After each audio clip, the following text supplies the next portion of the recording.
Hello guys, this is your friend Naruto Multiverse 2.0 and we are back with a new fanfic. What if Naruto unleashed Kurama during Chunin exam training?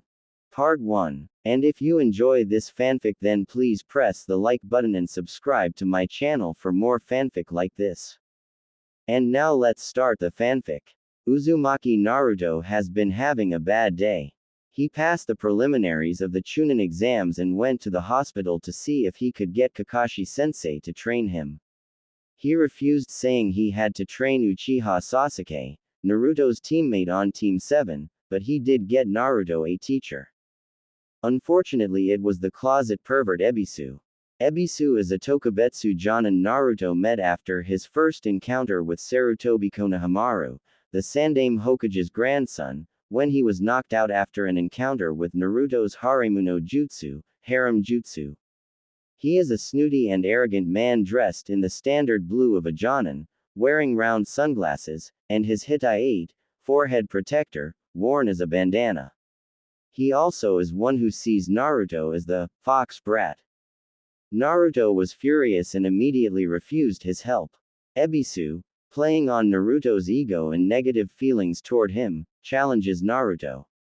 If Naruto was able to escape from him, he would resign as his teacher and convince Kakashi to train him. Taking the bait, Naruto accepts and quickly flees. After a village-wide chase involving multiple uses of the Kage Bunshin no Jutsu, Shadow Clone Jutsu, and a lot of frustration for Naruto, he finally gives in and accepts Ebisu as his teacher. After lunch at Ichiraku Ramen, a lecture on chakra control, and one empty wallet belonging to Ebisu later, the duo moves to the hot springs to practice water walking. Shortly after starting to practice, Naruto discovered a man peeping on the women's side of the hot spring. Ebisu, seeing this, demands he cease his actions and tries to attack him, ending with him knocked out at the hands of the man and a large toad. After his hermit dance and crazy introduction, the super pervert, now identified as Jiraiya the Gamma Sennin, Toad Sage, decides to take Naruto under his wing. We now find Naruto with Jiraiya at a waterfall near the outskirts of Konoha trying to get the water walking exercise down. End flashback. Kuso. Why can't I do this? An orange-clad Naruto shouts in frustration after yet another failed attempt at water walking ending with him drenched. Grumbling at his failure, Naruto discards his jumpsuit leaving him clad in a pair of green boxers patterned with little ramen bowls patterned. What am I doing wrong? I'm channeling my chakra in a steady amount to my feet. Why won't it work already? Frustrated beyond belief, Naruto decides to ask for help. Nay, Arrow Sennin, do you have any idea what I'm doing wrong? Rapidly turning around with an angry look, damn Gaki. I told you not to call me da. Trailing off with a confused look, Jiraiya is looking intently at Naruto's seal with its new addition. Why is there a Gogyo Fuin, 5 elements seal, over Naruto's Hake no Fuin Shiki, 8 trigrams seal? No wonder he's having difficulties. An odd-numbered seal over an even-numbered seal would screw up anyone's chakra control. Walking over to Naruto, who now has a rather exasperated look on his face, Jiraiya asks, Gaki, why is there a Gogyo Fuin over your seal? A what? Oh, is that what that damn snake pedo Orochimaru did after he jabbed me in the stomach? He attacked us during the second stage in the Forest of Death. Orochi Tem, I should have known. I knew he placed his Ten no Juin, cursed seal of heaven, on the Uchiha because Sarutobi Sensei asked me to look at the Fujihoin, evil sealing method, Kakashi placed to contain it. However, he didn't tell me that Naruto had a seal as well. Why didn't he say anything? Naruto, didn't you tell anyone you had that seal placed on you? With a rather sheepish look on his face, Naruto said, I forgot to. After jumping up from face faulting onto the ground, Jiraiya slapped Naruto on the back of the head and exclaimed, You dumb Gaki. How could you forget to say anything? Didn't you notice how your chakra control was shot after that? What do you mean my chakra control was shot? I thought it just got rid of Kyuubi's chakra which I was using at the time. Is this why I can't do the water walking? Can you get rid of it? With a flabbergasted look on his face, Jiraiya asked, Did you say Kyuubi's chakra? You can wield it. Since when? Yeah, I can, ever since I went on the mission to Wave Country. Kakashi Sensei told me what happened afterward because my memory is kinda fuzzy from there. He also told me how I went berserk. So, I started training myself in using it so I didn't go crazy every time I drew on it after we got back to the village. I didn't get very far though. I could only use so much before it got real hazy, and I started losing myself to bloodlust. He had a fearful look on his face now. I didn't want that to happen when I was in the village. I'm treated bad enough by the village already. Between the civilian council making my life hell by allowing the vendors to throw me out of their shops and overcharge me for rotten food and poor quality equipment, my apartment constantly being broken into and my things broken, as well as the threatening messages like, Die Demon, painted on my walls, and the glares and curses I get from the villagers, things are bad enough. I'm just lucky the mobs that beat me half to death stopped after I became a ninja. I was tired of getting poison in my IVs at the hospital. This changes everything. I had planned on only giving him some basic training in drawing on the Kyuubi and letting him sign the Toad contract. However, if he is already using its chakra, I'm going to have to move up my plans for him, especially since I've heard from my spy network that the Akatsuki are becoming more active. It took a moment for the rest of Naruto's statement to register, but when it did he was furious. A massive killer intent spread all across the clearing. Mentally raving in his head with a murderous look on his face, those blasted villagers. How dare they do this to my godson? Sarutobi Sensei lied to me. He said Naruto was doing fine. What the hell was he saying? This is not fine at all, this is terrible. Completely ignoring Naruto's nervous look at feeling the killer intent, he starts pacing back and forth furiously. Damn them, why would they do this? Naruto is a hero. Every day he protects the village by being the jailer of Kyuubi. Those ignorant bastards are blinded by their hatred of the beast and they take it out on Naruto just for being the container. I bet they don't even see Naruto as a human. They probably only see the Kyuubi. Killer intent rising by the second he walks over to the nearest tree and throws Rasengan after Rasengan at it in a rage. Turning to Naruto with murder still burning in his eyes, he instantly freezes when he notices Naruto is curled up on the ground in a fetal position, fearfully staring out at nothing with tears welling in his eyes, flashbacks of the beatings he suffered running through his mind triggered by the large amount of killer intent Jiraiya was exuding. Those eyes. Such eyes full of pain and fear. No child should have such eyes. What did they do to you, Naruto? I'm so sorry I wasn't there. I'm so sorry, Minato, Kushina. I've failed your son. Face now taking on a determined look, Jiraiya comes to a decision.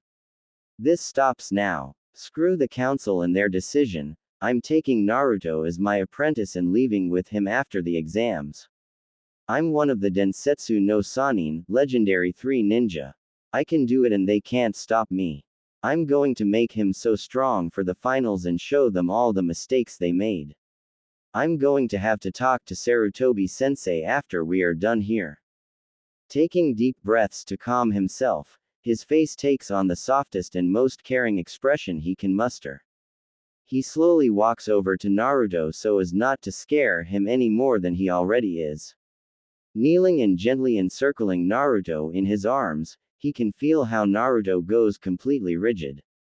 It's okay, Naruto. I'm so sorry about that. When you told me what happened, I forgot myself for a moment there. Please calm down. I won't hurt you. I won't let anyone else hurt you anymore either. I will protect you from them. That is a promise. Just let it all out. I'm here and I'm not going anywhere.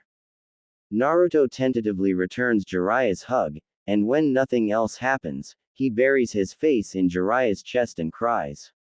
Sadness flowing out of him in waves, he weeps for his life and for all the pain, suffering, loneliness, and solitude. Gripping Jiraiya like he is his very link to life, Naruto reveals his pain to the world. The mask of happiness that he wore all his life is shattered. All the agony that he feels deep in his very soul he cries out to the heavens in his anguish. 2 hours later, eventually Naruto runs out of energy and falls asleep in Jiraiya's arms. Picking him up bridal style with tears running down his own face and feeling pain in his heart, Jiraiya leaps away to take Naruto home so he can go and think for a bit. After arriving back at the village, he decides to walk in order to get a feel of the villagers on his way to Naruto's apartment. While walking through the village, he can see the glares directed at Naruto and the muttering and pointing at Jiraiya. Channeling some chakra to his ears in order to hear what the villagers are saying, he is immediately disgusted by some of the things he hears. That's Jiraiya-sama. What is he doing with the demon brat in his arms? The brat's eyes are closed. Do you think he's dead? Good riddance if he is. Yondaime-sama was Jiraiya-sama's student. Maybe he is going to finish his student's job and get rid of the demon. Starting to glare at the villagers, the whispers take a more furious pace. Why is Jiraiya-sama glaring at us? He should be happy the demon is hurt. I bet the blasted demon is corrupting the great Jiraiya-sama like he did with Hokage-sama. He should get rid of the brat before its taint spreads to him. Shaking slightly in his anger, he decides to take to the rooftops. If he stayed any longer he might do something that would either put himself or Naruto in danger. Channeling chakra through his legs to move fast, he makes a beeline to Naruto's apartment. Entering the slums near the outskirts of the village, he comes upon Naruto's apartment.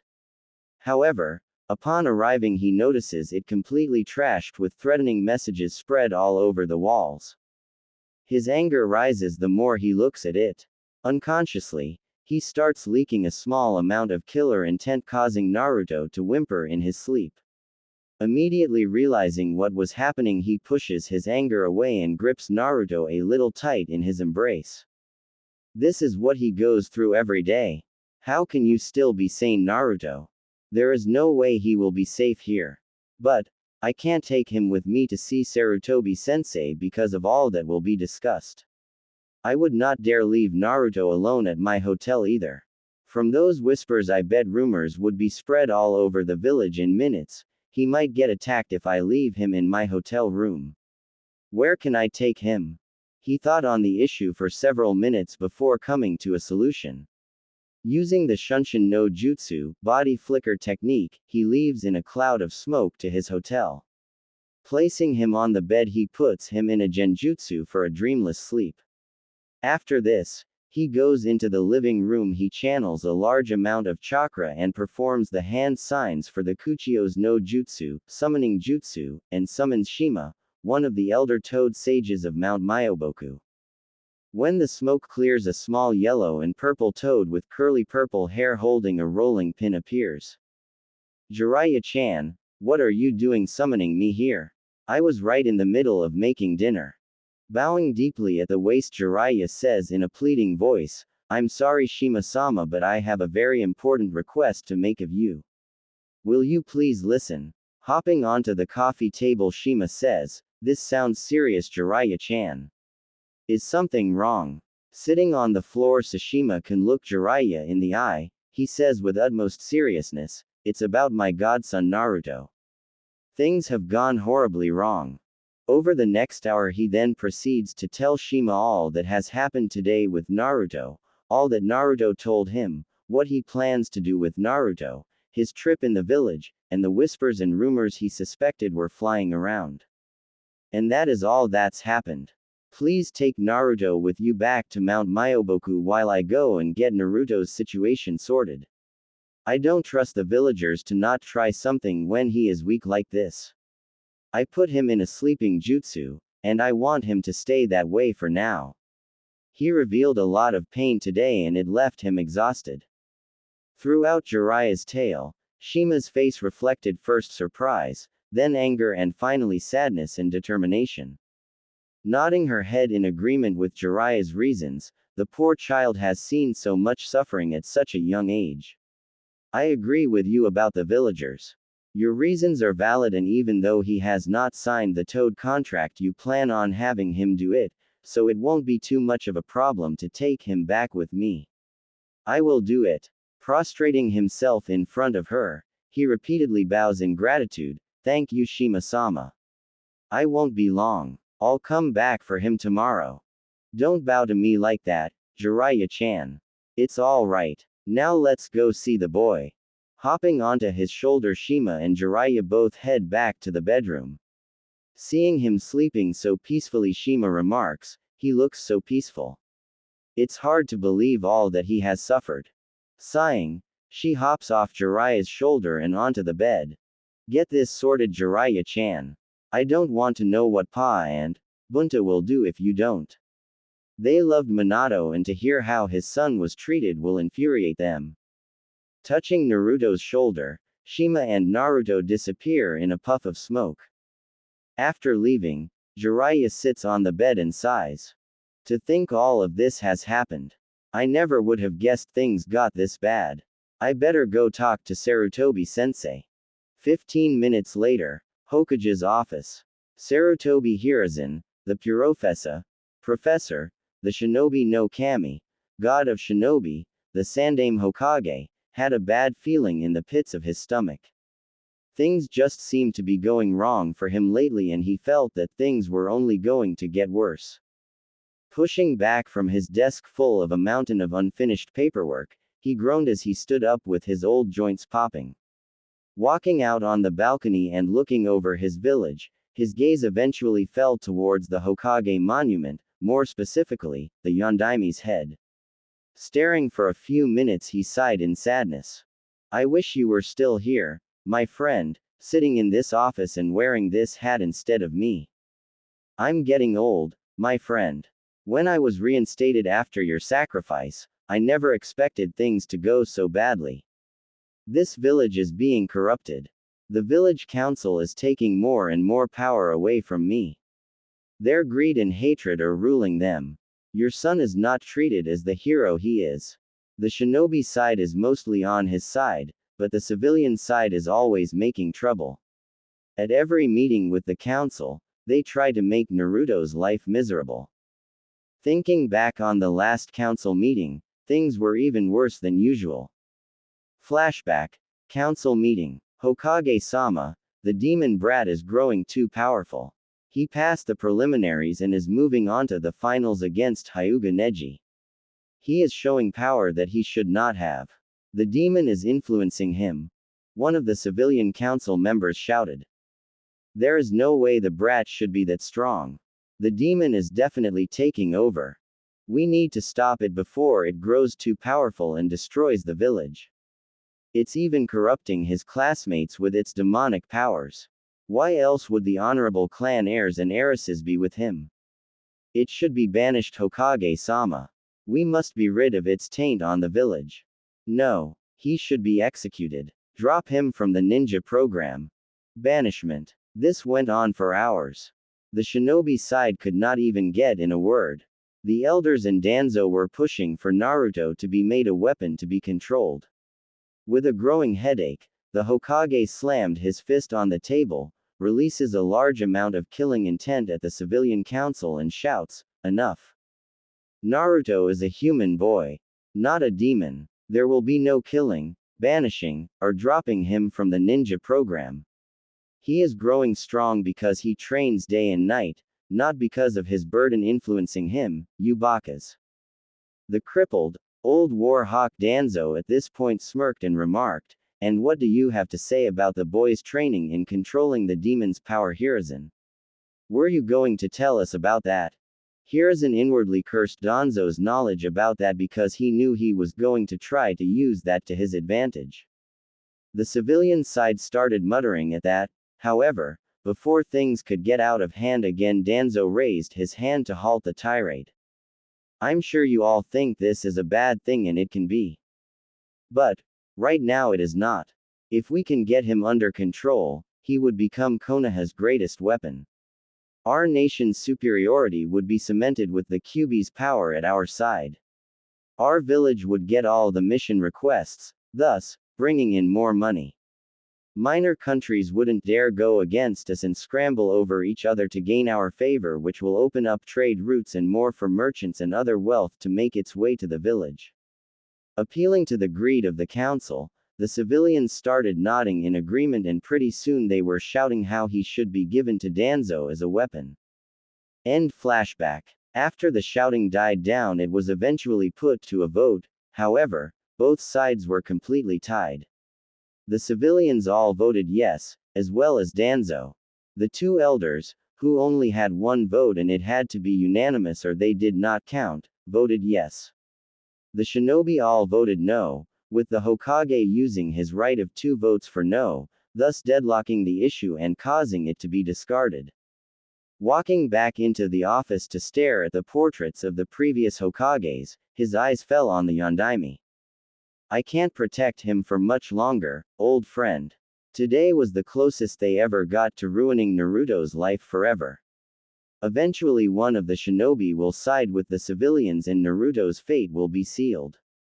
His musing was interrupted by the arrival of Jiraiya coming in the window. Sensei. We have to talk. If he was surprised due to the icy tone of Jiraiya's voice, he was very surprised to notice how serious Jiraiya looked right now.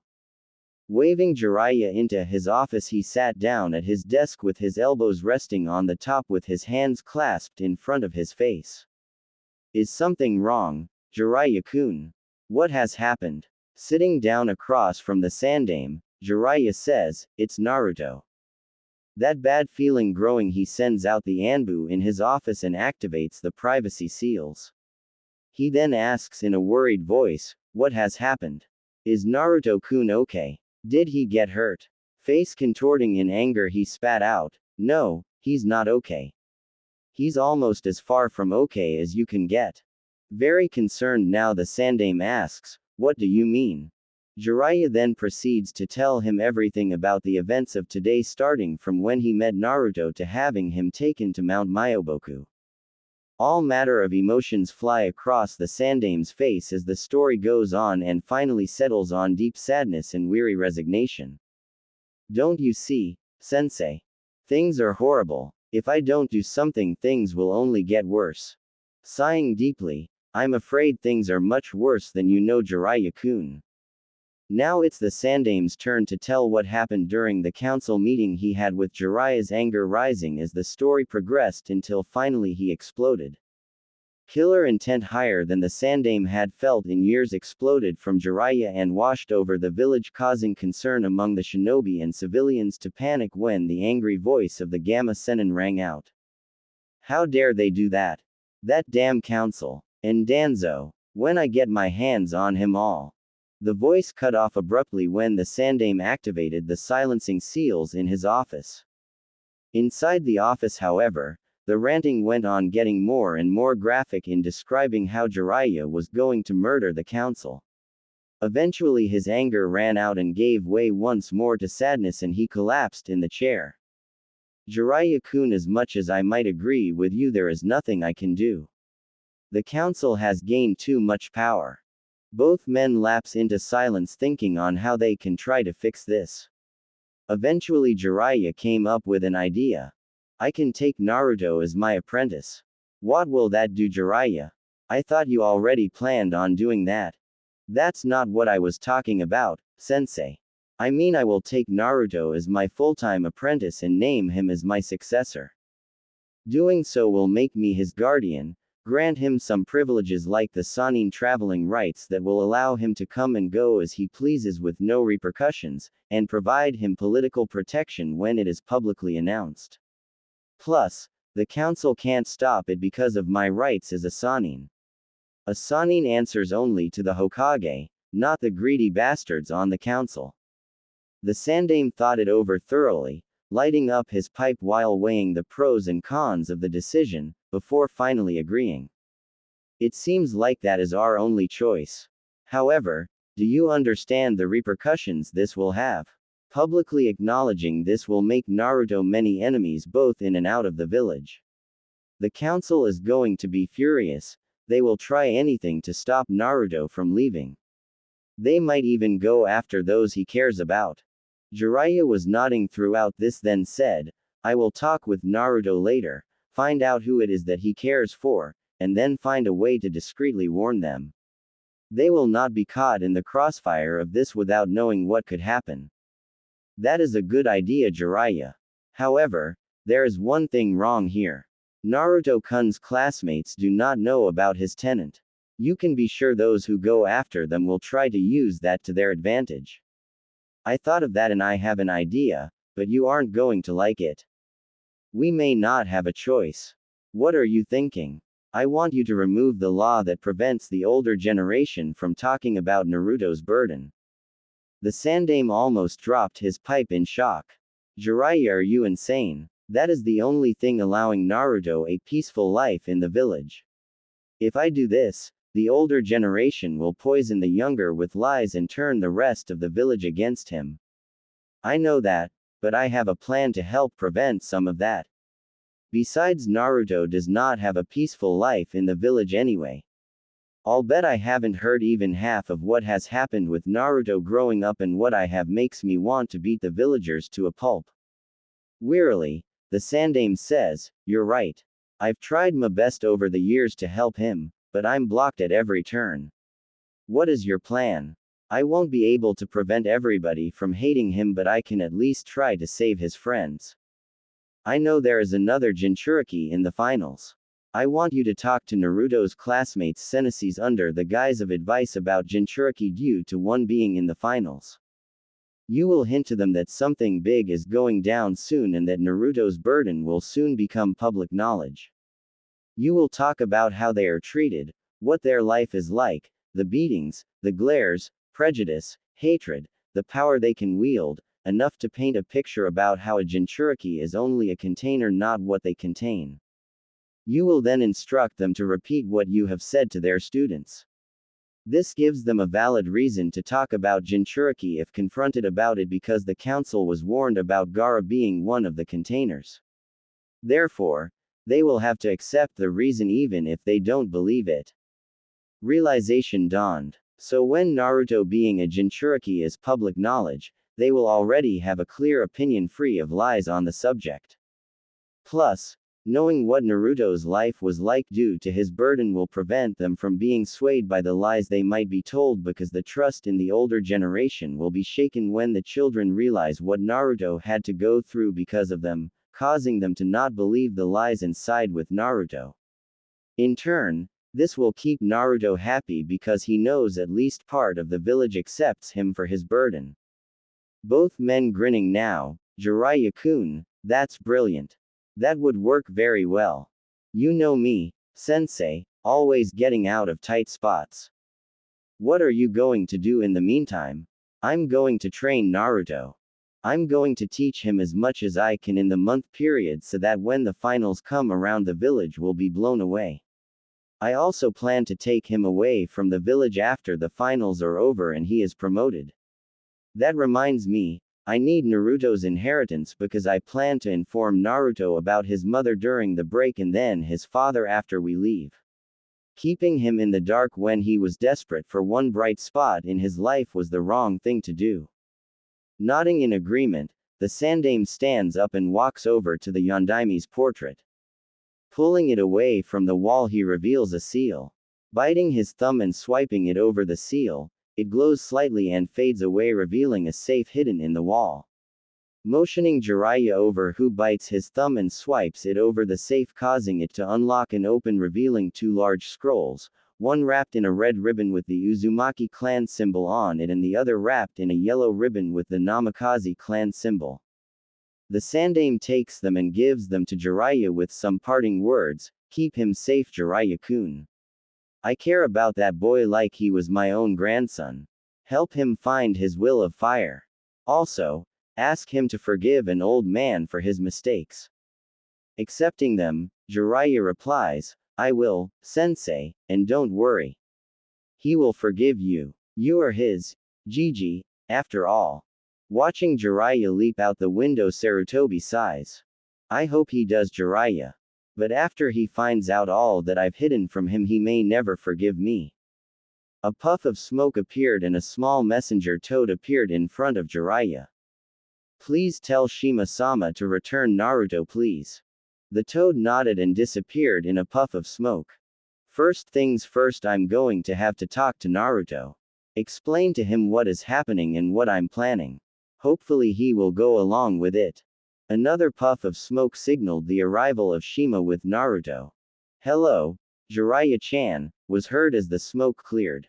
Bowing in respect, Jiraiya addressed the elder toad sage. Hello, Shima-sama. Was there any trouble with Naruto back at the mountain? Shima sighs and says sadly, not much, but let's just say the toads are not very happy with Konoha right now. Resting Naruto against a nearby rock, Jiraiya responds, yes, I figured they would not be. What happened? Yes. Well, you see. Flashback. Yesterday, Mount Myoboku. A puff of smoke signaled the arrival of Elder Shima and Naruto to Myobokuzen, the home of the Toad clan. Appearing in the bedroom of the small cottage home, Shima laid Naruto down on the bed and tucked him in. Entering the room shortly after was a small green toad with balding gray hair visible on the top and large gray eyebrows extending around his face to the sides of his head. This toad was Fukasaku, husband of Shima and the other elder toad sage. Hey, Ma, who is this? When you were summoned earlier, we had no idea what was happening. Some of the toads were getting worried. Ah, Pa, don't startle me like that, you old goat. This is young Naruto Uzumaki. I brought him here as a favor for Jiraiya. Fukasaku's eyebrows shot straight up when he heard the name. Surprised, he asks, Minato's tadpole. Why did Jiraiya have him brought here? I can sense he has not signed the toad contract. You know that anyone who hasn't should not be here. I know, Pa, I know. I can assure you Jiraiya had valid reasons for him being here. Things have gone very bad for Naruto in Konoha. Please assemble the clan in 30 minutes because they all need to hear this. It could affect our future partnership with Konoha. Quote. A bewildered look crossed Fukasaku's face as he nodded and then left, no doubt wondering what could possibly happen to cause this. As he left, Shima's face crumpled in sadness as he stared at the child sleeping peacefully. With tears running down her face, she caressed his face and said in a soothing tone, Don't worry, young tadpole. You are safe here. 30 minutes later, the toads gathered in the clearing are confused. A little while ago they were all asked to assemble here to discuss something that could affect their relationship with Konoha. In the front group were 3 very large toads, a red toad with a scar over his left eye wearing a blue jacket and Tonto with a pipe in his mouth, a purple toad dressed in a battle kimono and mesh wielding a Sakazuki-like shield and Sasumata, and an aquamarine toad wearing an orange sash around his stomach and wielding 2 huge katanas. These toads were Gamabunta, Gameiken and Gamahiro.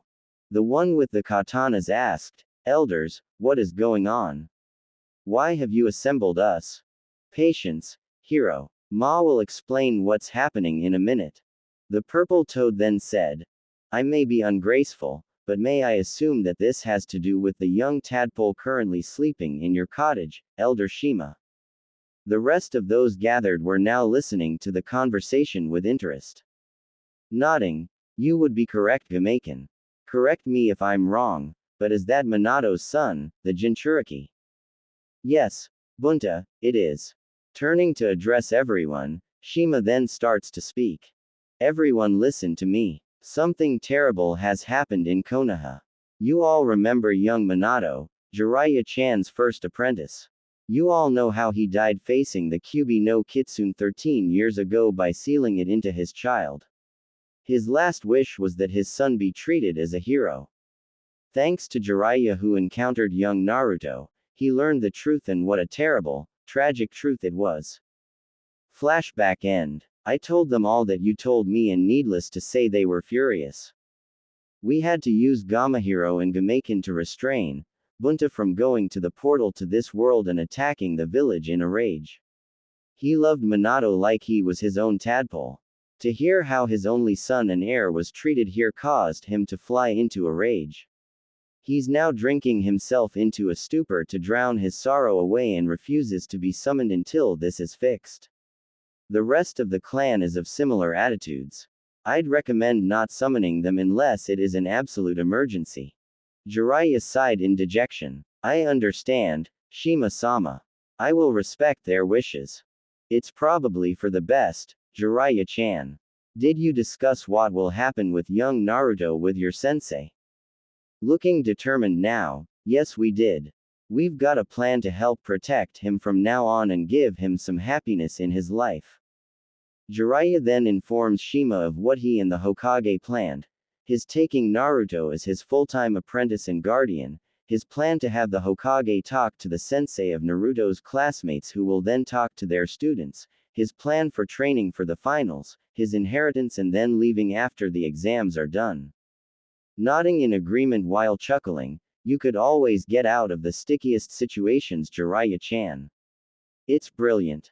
Smugly, it's not too bad if I say so myself. Thank you for taking care of Naruto, Shima-sama. I am in your debt. Think nothing of it, Jiraiya-chan. Yane. A puff of smoke and Shima was gone. I suppose I better wake him up and get started.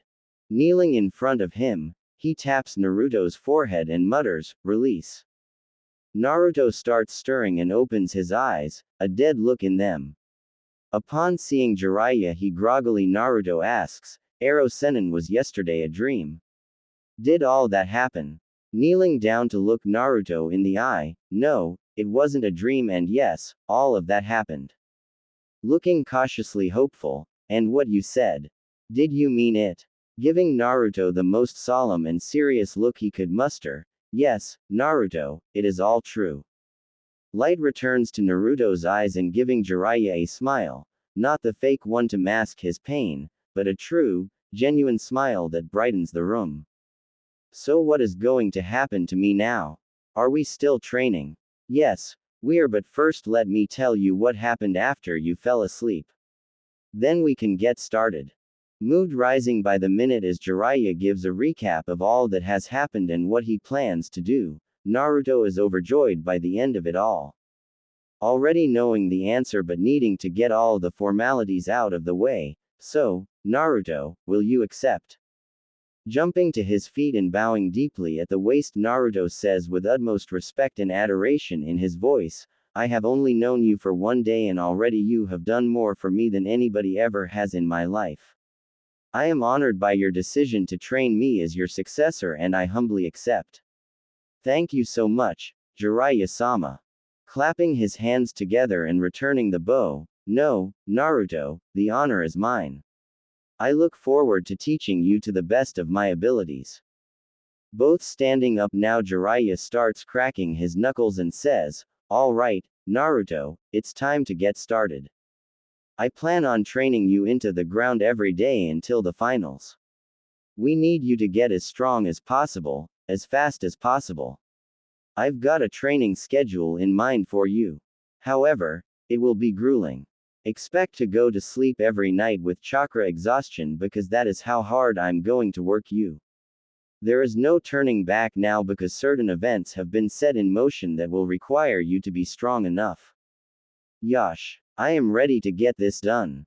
Let's do it." Suddenly remembering the Gogyo Fuin, Jiraiya halts Naruto's celebrating. "Wait, Naruto, I almost forgot about the seal Orochimaru gave you. Come here and lift up your shirt so I can remove it." Naruto does as told and raises his shirt. Fingertips glowing blue, Jiraiya slams his hand into Naruto's stomach with a cry of, "Gogyo Fuin Kai." 5 elements seal release, and then it all goes dark. Naruto wakes up in what appears to be a sewer. A dark labyrinth filled with ankle-deep water and pipes with some glowing red and others blue. What happened? Did Ero Sennin knock me out or something when he removed the seal? Where the heck am I? Hearing a groaning near him, he looks over and sees Jiraiya waking up and looking around much like Naruto did.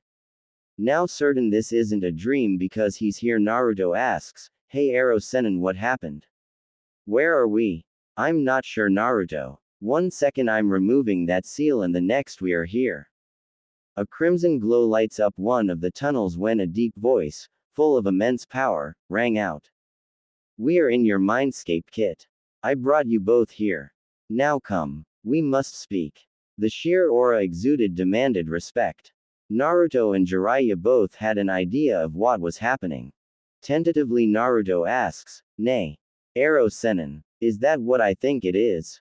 It is. That is the voice of Kyuubi. We must be inside of your seal, Naruto. A deep chuckling rang out inside the chamber and the light grows stronger. Yes, human, you are correct. Now bring yourself and my jailer into the sealing chamber. I demand your presence here. There is much we must discuss. This is gonna be interesting. I didn't know I could talk to him.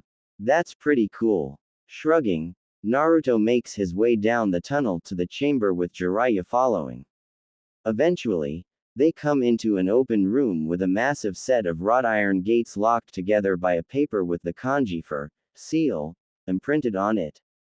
Coming near the gates, the massive sight of the great fox with 9 tails looming over Naruto and Jiraiya.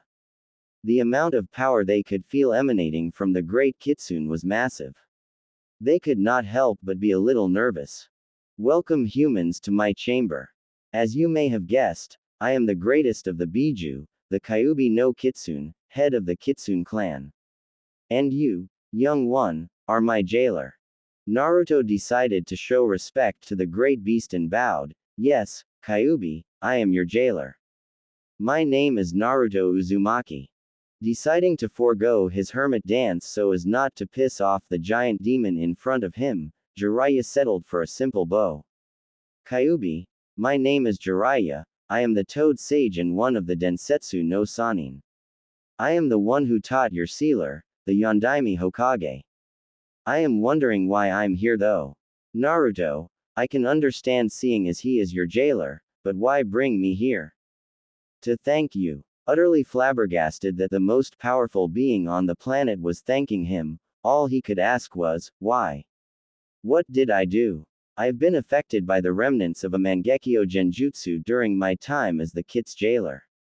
The Genjutsu was disrupted when another seal was placed over the seal here. However, before I could regain my senses, I got completely sealed away by the one who reeks of snakes. You, when you released that seal, also managed to break the hold the Mangekyo held over me. For the first time in 13 years I am myself again, and for that I thank you. During this time Naruto is pondering something from Kyuubi's explanation. You've been under a genjutsu for 13 years. Does that mean you were being controlled when you attacked Konoha? Your suspicions are correct, Kit. Yes, I was controlled against my will when I attacked your village. I may be a greater demon full of anger, but I am the guardian of the land of fire as appointed by my creator, not its destroyer. So that means you never meant to attack the village. All of those people in my village hate you because you attacked, but you were forced to do it and you're innocent. Why would nobody realize this? Greatly surprised, his jailer does not seem to hold a grudge, but not showing it, Kyuubi shrugs and answers. Humans are ignorant in things they don't understand. Their intelligence is blinded by fear and hatred of me. Unfortunately, from what I've seen from your memories, they find an out for it all by targeting you, and for that I'm sorry. Wait a sec. How did you gain access to my memories? You only just met me. Jiraiya is also interested in this and turns for an answer. Did you not think drawing on my power would not have side effects? Every time you drew on my power, some of the haze from the genjutsu faded, showing me your memories. I've seen all you've experienced in your life, from the lowest of the low when you were beaten half to death all the way up to your feelings for the dark-haired ice woman that you tried to hide from her. Jiraiya, unfortunately, chose now to let his super pervert attitude into the light.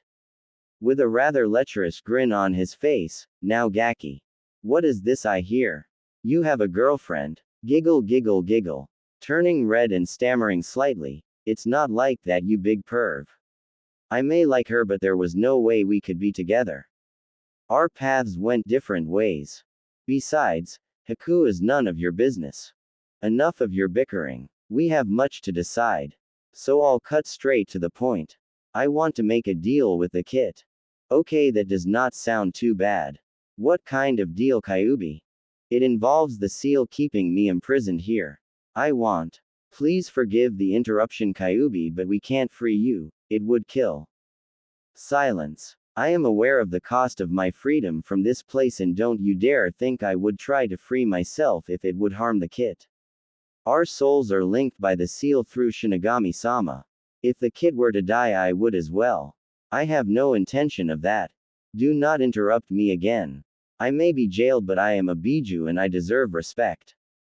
Jiraiya, sweating profusely in his nervousness, bows, of course, Kyuubi-sama. Please forgive my disrespect. Naruto, having enough of the waiting, hey. I thought we were discussing a deal with me and the Kyuubi, so let's get back to business, shall we? I've got training to get done and I can't spend all my time here. My jailer is correct. Now, as I was saying before I was interrupted, I want to make a deal that involves the seal that binds you to me. First things first, I want access to your senses, as well as a mental link between you and me so we may communicate outside of the mindscape. In return, I will fix your body. Slightly concerned, Naruto asks, what do you mean, fix my body? What is wrong with it? Your growth has been stunted due to malnourishment and the seal's interference that happened while isolating me from you. What should have happened was my chakra would be leaked out at a small, but steady, rate as you grew, but it never did. Why, I don't know, but it is not important as it can be fixed. Back to my chakra tough, it would strengthen you bones and muscles, making them much stronger than they are and much harder to tear or break. Your height is one thing, unfortunately, not caused by me, but rather eating only ramen for meals. Your nutrition should be balanced out, but it is not, which is why you are small in stature compared to the rest of the generation your age. You have two choices here. You can fix it yourself by eating more meals and you will gradually gain your correct stature, or I can use my chakra to enhance it to get it done quickly. There will be some small repercussions if you take this option, but it is not that big of a change. Put simply, you are a 13-year-old stuck in a 9-year-old body. I will alter your body to reflect your correct age and appearance if you weren't malnourished and the seal worked correctly. Contemplating his options, Naruto says, Ero Sennin says we don't have much time. But I need to know what would happen if I took the second option. I'm not going to grow any tails or fox ears, will I? Nothing that drastic, no. These changes will be small. Your eyes will become slanted slightly and your pupils will turn to slits somewhat while your blue will remain, it will become deeper. Your face will become slightly more vulpine. Your canines will become small fangs and finally your whisker marks will darken slightly. Overall, you will gain a few fox-like features that will make you look similar to the ones you call Inuzukas. These aren't just cosmetic changes though, your senses will be enhanced greatly. Your eyesight will be superior and will be granted night vision. Your nose will be able to smell the enemy from a mile away. Your hearing will be sharper as well, being able to discern sounds that would normally require chakra being channeled to your ears. I think it sounds okay, I could handle that. What do you think, Ero Sennin? Jiraiya's face takes on a contemplating look. The changes are small but still noticeable. But it's my fault anyway that he is like this because I tightened the seal after Naruto's birth to cut him completely from the chakra. This might cause even more trouble with the villagers. But we do need to get this done quick. We are leaving the soon anyway, so it should not be too much of a problem. He might as well. I think you should take the deal, Naruto. Nodding. Okay, Kyuubi. I accept the deal. Is there anything else? Giving a fox-like grin. There is something else. I know of the pervert's plan to train you. I will be doing so as well. I will not tolerate a weak container. You should know being my jailer grants you powers that until now have been locked away.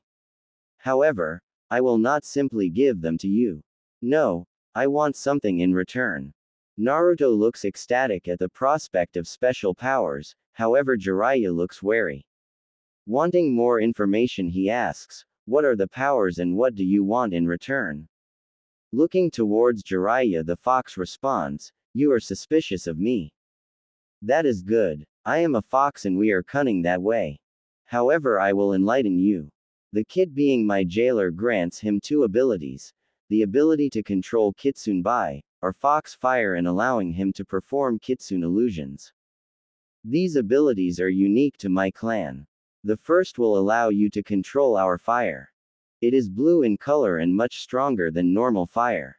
This will be useful to you because of your primary affinity, which is wind. Your second affinity for fire, which comes from me, will be enhanced to allow the use of fox fire. Kitsune illusions are a super-powered form of genjutsu. Most of my clan is unable to use normal genjutsu, and that defect was passed to you upon my sealing. Kitsune illusions are illusions that affect the reality around the user. Use solid henge transformation as one of the most basic abilities. Completely surprised by this information, Naruto asks, "Wait, my henge is not supposed to be solid. I thought it was." Sighing again at his godson's stupidity, "No, Naruto, the henge is an E-rank genjutsu that only puts an illusion around the user to make it appear that the caster has changed. If it is touched, it would waver or dissipate because it has no substance.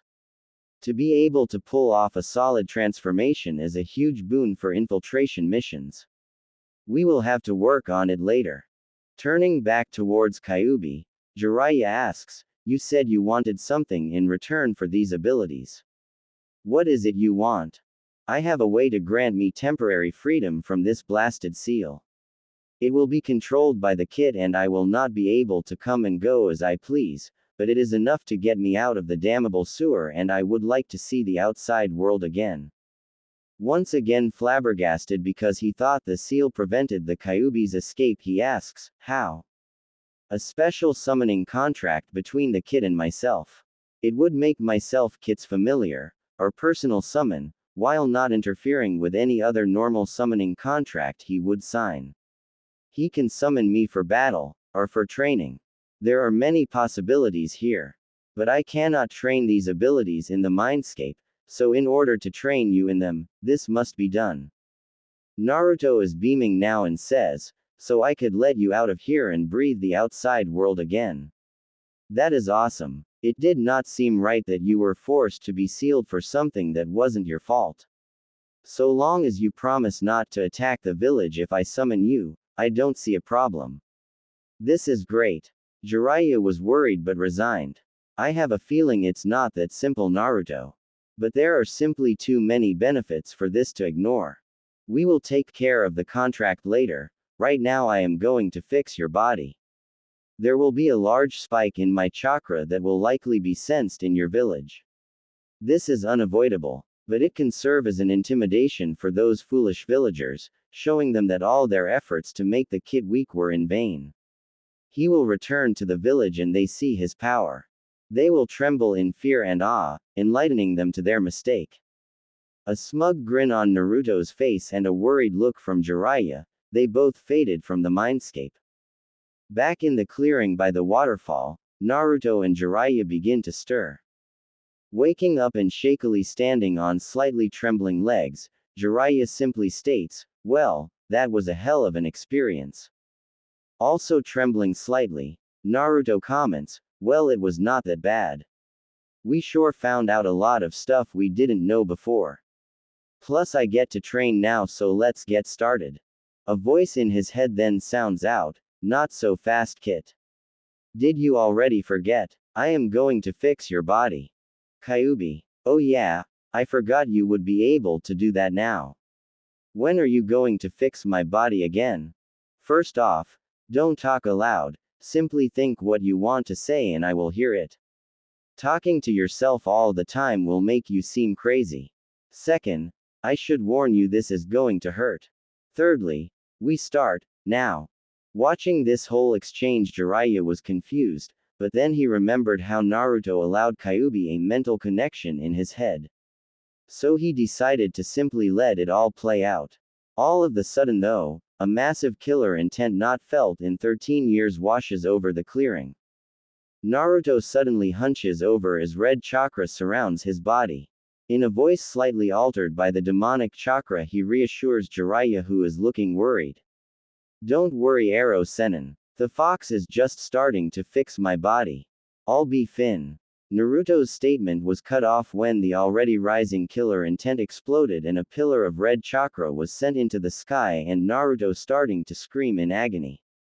Being knocked back by shockwave of the power releasing, Jiraiya can't help but be worried.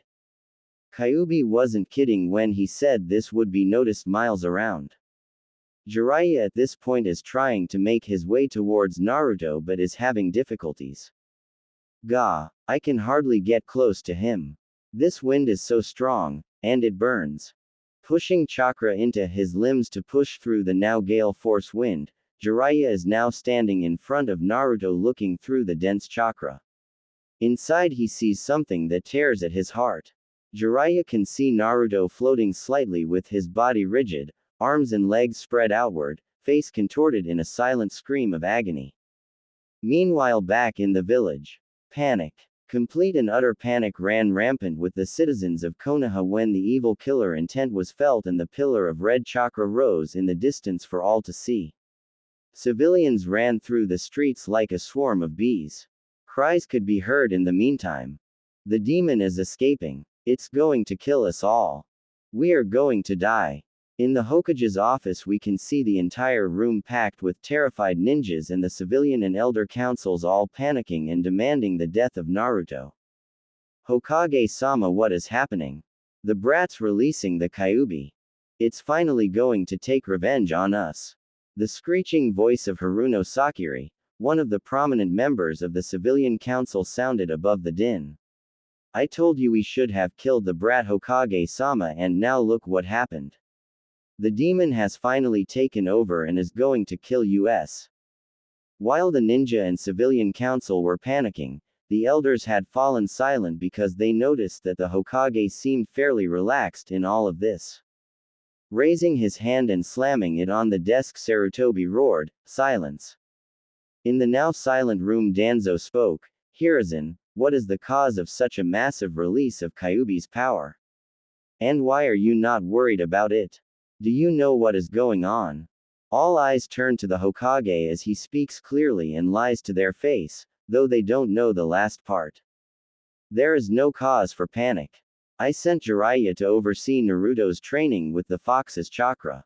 I told him to allow Naruto to go past his barrier and access as much as he could. Naruto came to me asking for help in controlling it because he could only go so far without losing himself to his bloodlust.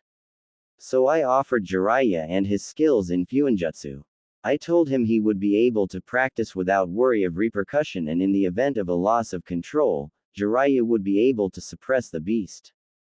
Standing up and turning to look out the window towards the pillar of power that is now starting to fade, the Sandaime continues, "Look. The power is starting to fade. Jiraiya has everything under control. Now leave and return to your duties after you calm the civilians running around in the streets in a panic.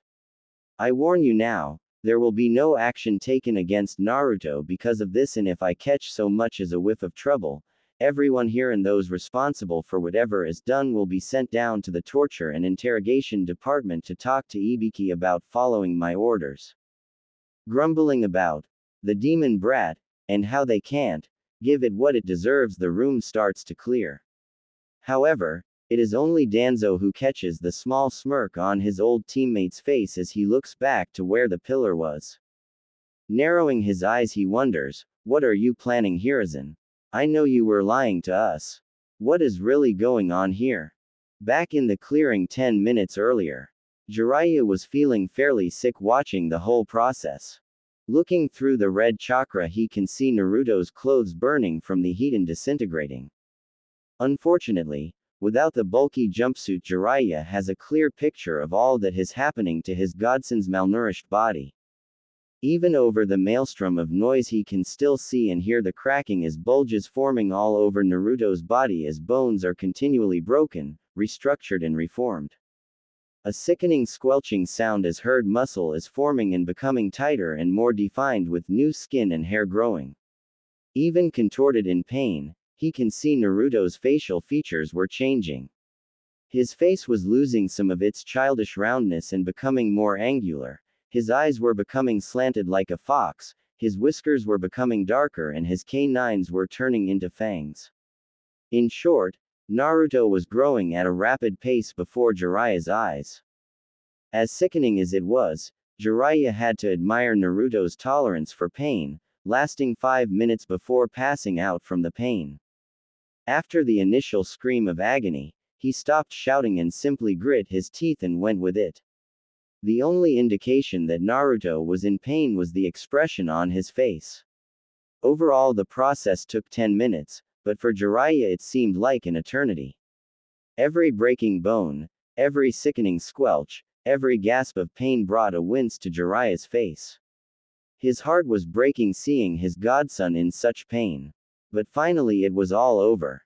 Due to Naruto's now lack of clothing, Jiraiya went over to the bag full of training gear he brought from Naruto's apartment. He brought out the training suit. Dressing his godson's still steaming, and much heavier body, he rests him gently on the ground and looks over his new changes. Gone was Naruto's previously malnourished body, in its place was the body of a young man. He was no longer short for his age, changing from 4 feet 9 to 5 feet 3. His ribs and bones were no longer showing from malnourishment, instead he was covered in lean, tight muscle, not enough to be muscle-bound and impede his movements, but still strong and built for speed. His hair was longer, the back now going down to the middle of his shoulders, the sides going to just below his jaw, framing his face, his spiky bangs falling freely on his forehead. The top was not as sticking up in the air anymore but laid somewhat flat. His face looked older as well, losing some of its childish features. Great Kami. He looks like a young version of Minato. Looks like the fox kept its word. After gawking for a minute he finally got over Naruto's changes and his thoughts turned more perverted. Ha! This kid is going to be fighting off the ladies with a stick with that feral look of his. He's going to be a gold mine for my research. Giggle giggle, I can see it now, Ika Ika animal instincts. This kid is going to go far. It was while Jiraiya was lost in his perverted inner monologue that Naruto woke up. Noticing his new sensei's perverted look he immediately shouted out in a slightly deeper voice, Ero Sennin. What perverted thoughts are you? Trailing off slightly, Naruto now seems to notice his changes. Gah. What happened to my voice? It's all deep now. Why do I feel different? Did the fox do this? Jiraiya snapping back to reality after Naruto's shout watches as Naruto was starting to freak out slightly in amusement. Having an idea he shouts, Ha! You think it's only your voice that's changed? Look in the river at your reflection and see how you look now. Immediately rushing over to the river and looking at his reflection, Naruto starts spacing out while taking in his new features. Slightly worried at Naruto's silence, Jiraiya asks, Hey Gaki. Are you okay? Silence. I hope he's okay with the changes. Maybe he is upset at the fox. Or maybe, he's scared at what the villagers will think and do to him if they see the changes. Interrupting Jiraiya's worried reflection, Naruto suddenly grins brightly and shouts out, Yada. I look so cool. Aw man, this is awesome. I look totally badass. Naruto then starts bouncing around and doing some weird victory dance. Having a minor heart attack at Naruto's shout, he immediately stomps over and grabs Naruto by the collar of his suit and whacks Naruto upside the head while shouting, Damn it Gaki. You had me worried there. Don't freak me out like that. Giving sheepish grin and rubbing the back of his head he says, Hee hee. Sorry Ero Sennin. I just got real excited for a minute. Taking a closer look at his body, Naruto now seems to notice his change in clothes. Hey, what happened to my orange jumpsuit? How did I get in this thing? That would be my fault, Naruto. You see, when you were changing your clothes got burned off, so I put that training suit on you so you would not catch a cold laying on the ground. Oh okay. As long as you didn't do anything perverted to me it's all good. Gaining a tick mark on his head, He hits Naruto again, shouting, "I'm not a pedophile, Gaki. That's my snake of a former teammate. Besides, I would rather be dead than touch a guy that way. I'm a super pervert. I like girls. Ow. You didn't have to hit me. I was only joking. Sheesh. Well, it was a bad one, so don't do it again. If you two are quite done, we have work to do." Naruto grabs his head slightly in pain due to the fox's frustration. "You okay, Gaki?" "Yeah, it's just the fox telling us to get to work." Growing serious, Jiraiya agrees. He's right. We have much to do and only a month to get it done. So let's get started. Is there anything we need to do before we get started? No, I'm ready to get. Trailing off with a blank look once again before coming back, wait. The fox says he and I have to get the contract taken care of. Having forgotten that little fact, Jiraiya remarks, "Oh, I had forgotten about that. Well, it's probably a good thing anyway. I've got to run some errands to get some things for your training. So while you're doing that, I'll go take care of that and be back later." Nodding, Naruto says, "Okay, I'll see you when you get back." Jiraiya then makes a hand sign and vanishes in a swirl of leaves. Watching Jiraiya leave, Naruto now asks the fox what to do. "Come to your mindscape, I will explain what we need to do there." "Okay, fox. But how do I get there?" Naruto hears a sigh inside his head before, "Just sit and meditate, I'll do the rest." Doing as asked, Naruto sits cross-legged on the ground and closes his eyes. With Jiraiya appearing in a swirl of leaves outside of the Hokage Tower, knowing he should probably talk to his sensei about what happened, Jiraiya then proceeds to hop up to the window of the Hokage office. Arriving through the window, he remarks, "Hey sensei. I've got an update for you." Looking up from the current sheet of paperwork he was working on, the Sandaime Hokage greets his student with a serious look and asks, "This would not happen to be about the immense spike in the fox's power that sent the village into a near panic, is it?" Sitting across from Sarutobi, in an equally serious tone, Jiraiya responds, "Yes, it is. I wanted to tell you all that has happened since we left." Nodding, "Go on." "Well, it all started when I removed the Gogyo Fuin from Naruto." Back with Naruto appearing in the ceiling chamber in front of the gates, Naruto then stares up at the fox and greets him, "Hey Kyuubi. Time to get you out of that cage for a bit, right?" Nodding, the fox responds, "Yes, Kit. I am eager to breathe the outside world again. I see you're enjoying the changes I made to your body as well. However, before we get started, I ask that you change this place to be a little less dull. Sitting in a cage in a sewer can get real boring after a while." With a confused face, Naruto asks, "How can I do that?" Grumbling at his container's stupidity, the fox responds, "We are in your mindscape, Kit. Anything you can think of can be done here. The only limits here are the limits of your imagination." "Oh, okay. Then let's see." Closing his eyes with a concentrated look on his face, Naruto imagines the forest outside of Konoha. Sure enough, the mindscape starts to waver and morph. The stone floor became a grassy plain, the pipes became giant trees, and the ceiling became a blue sky with a few clouds for shade. Opening his eyes, Naruto starts staring in awe and his face lights up before noticing the bars of the cage are still there. Looking determined and closing his eyes again, Naruto starts concentrating on the bars with Kyuubi looking on in confusion. Upon seeing the bars of his cage changing, the fox, now understanding what Naruto was attempting, looked on in eagerness. Pretty soon the bars changed to form a large tree with the kanji for seal engraved in its bark. Breathing hard from the effort, Naruto then looks up to the Kyuubi and asks with a small smile, "How's that?" The Kyuubi then starts glowing.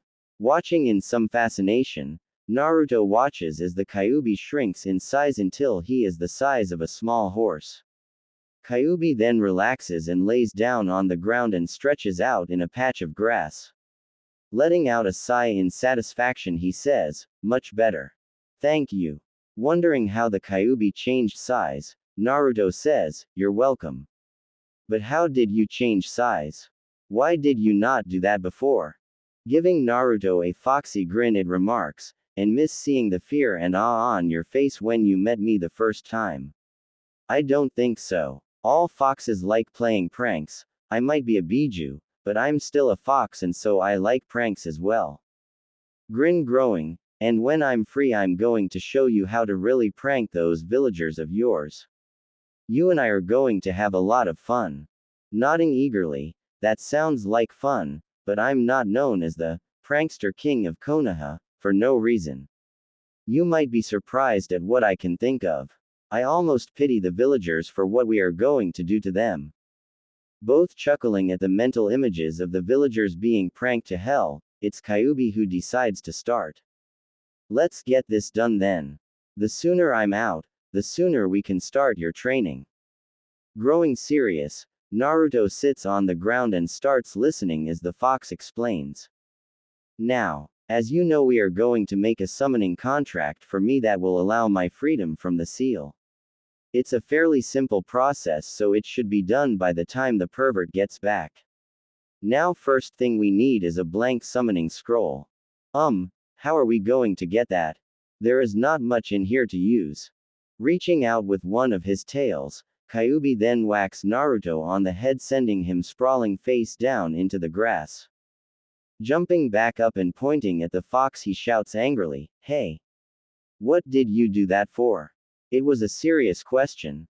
Face palming, the Kyuubi responds, "You baka. What did I just say about your mindscape and what you could do in it? You said I could change it and the only limits are my." "Oh, I see what you mean now. Here." A blank summoning scroll then appears in between them and Kyuubi decides to continue explaining. "As I was saying, now you need to place some blood on the scroll. Take a kunai and slice your hand and squeeze the blood over the scroll." Naruto does as instructed. "Now I'm sending you a mental image of the hand signs you need to weave. Do you have them?"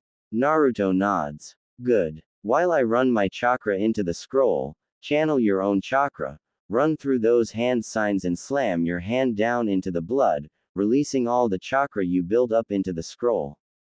"Okay, but I was wondering what the last hand sign was. I've never seen it before." "It's the hand sign for demon. Only those with a demon's chakra flowing in them can use it to any effect." Satisfied, Naruto follows the instructions. After releasing his chakra into the scroll, it started glowing with a mixture of red and blue, and the blood started spreading across the scroll in intricate patterns Naruto had never seen before.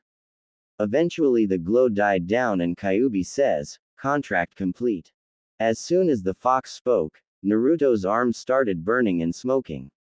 Closing his eyes, Naruto grit his teeth so as not to cry out.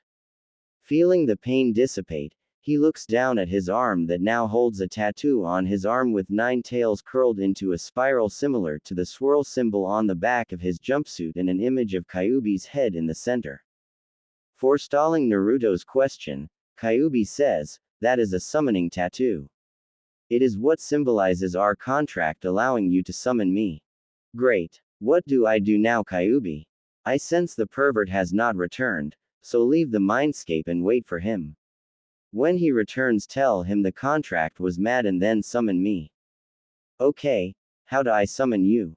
"Bite your thumb and swipe some blood across the seal, channel some of my chakra and then slam your hand onto the ground shouting, 'Oni Kuchio's no Jutsu, demon summoning jutsu.' All right. See you in a few minutes."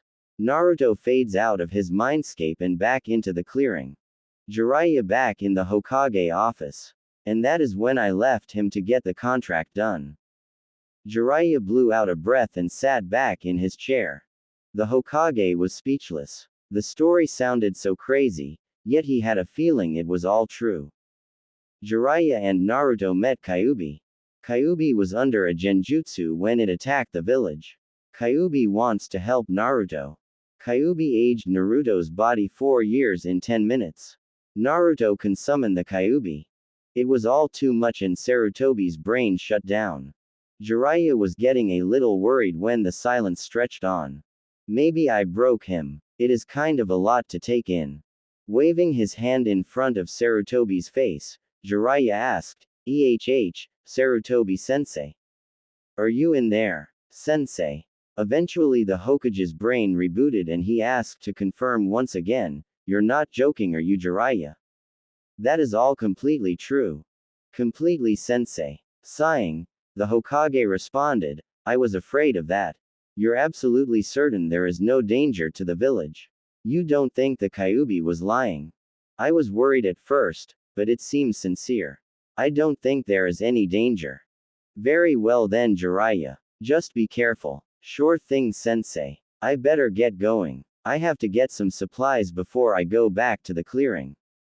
Jiraiya then leaves out the window and towards the marketplace, thinking about all the things he needs to do. I have to get him a new outfit. That orange jumpsuit has to go. He's going to need some weights for taijutsu practice. Going to have to go to the Higurashi ninja shop for that.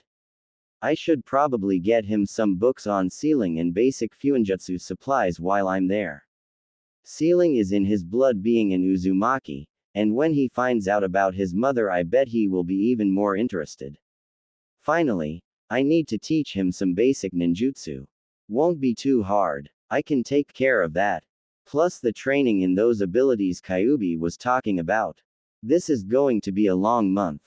Arriving at the Higurashi ninja shop, he walks in and the door rings, signaling his entrance. Looking over at the counter, he sees a young girl in a Chinese-style shirt and hair up in two buns polishing a katana.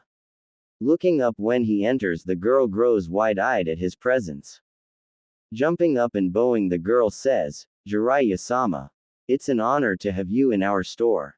My name is Higurashi Tenten. Is there anything I can help you find?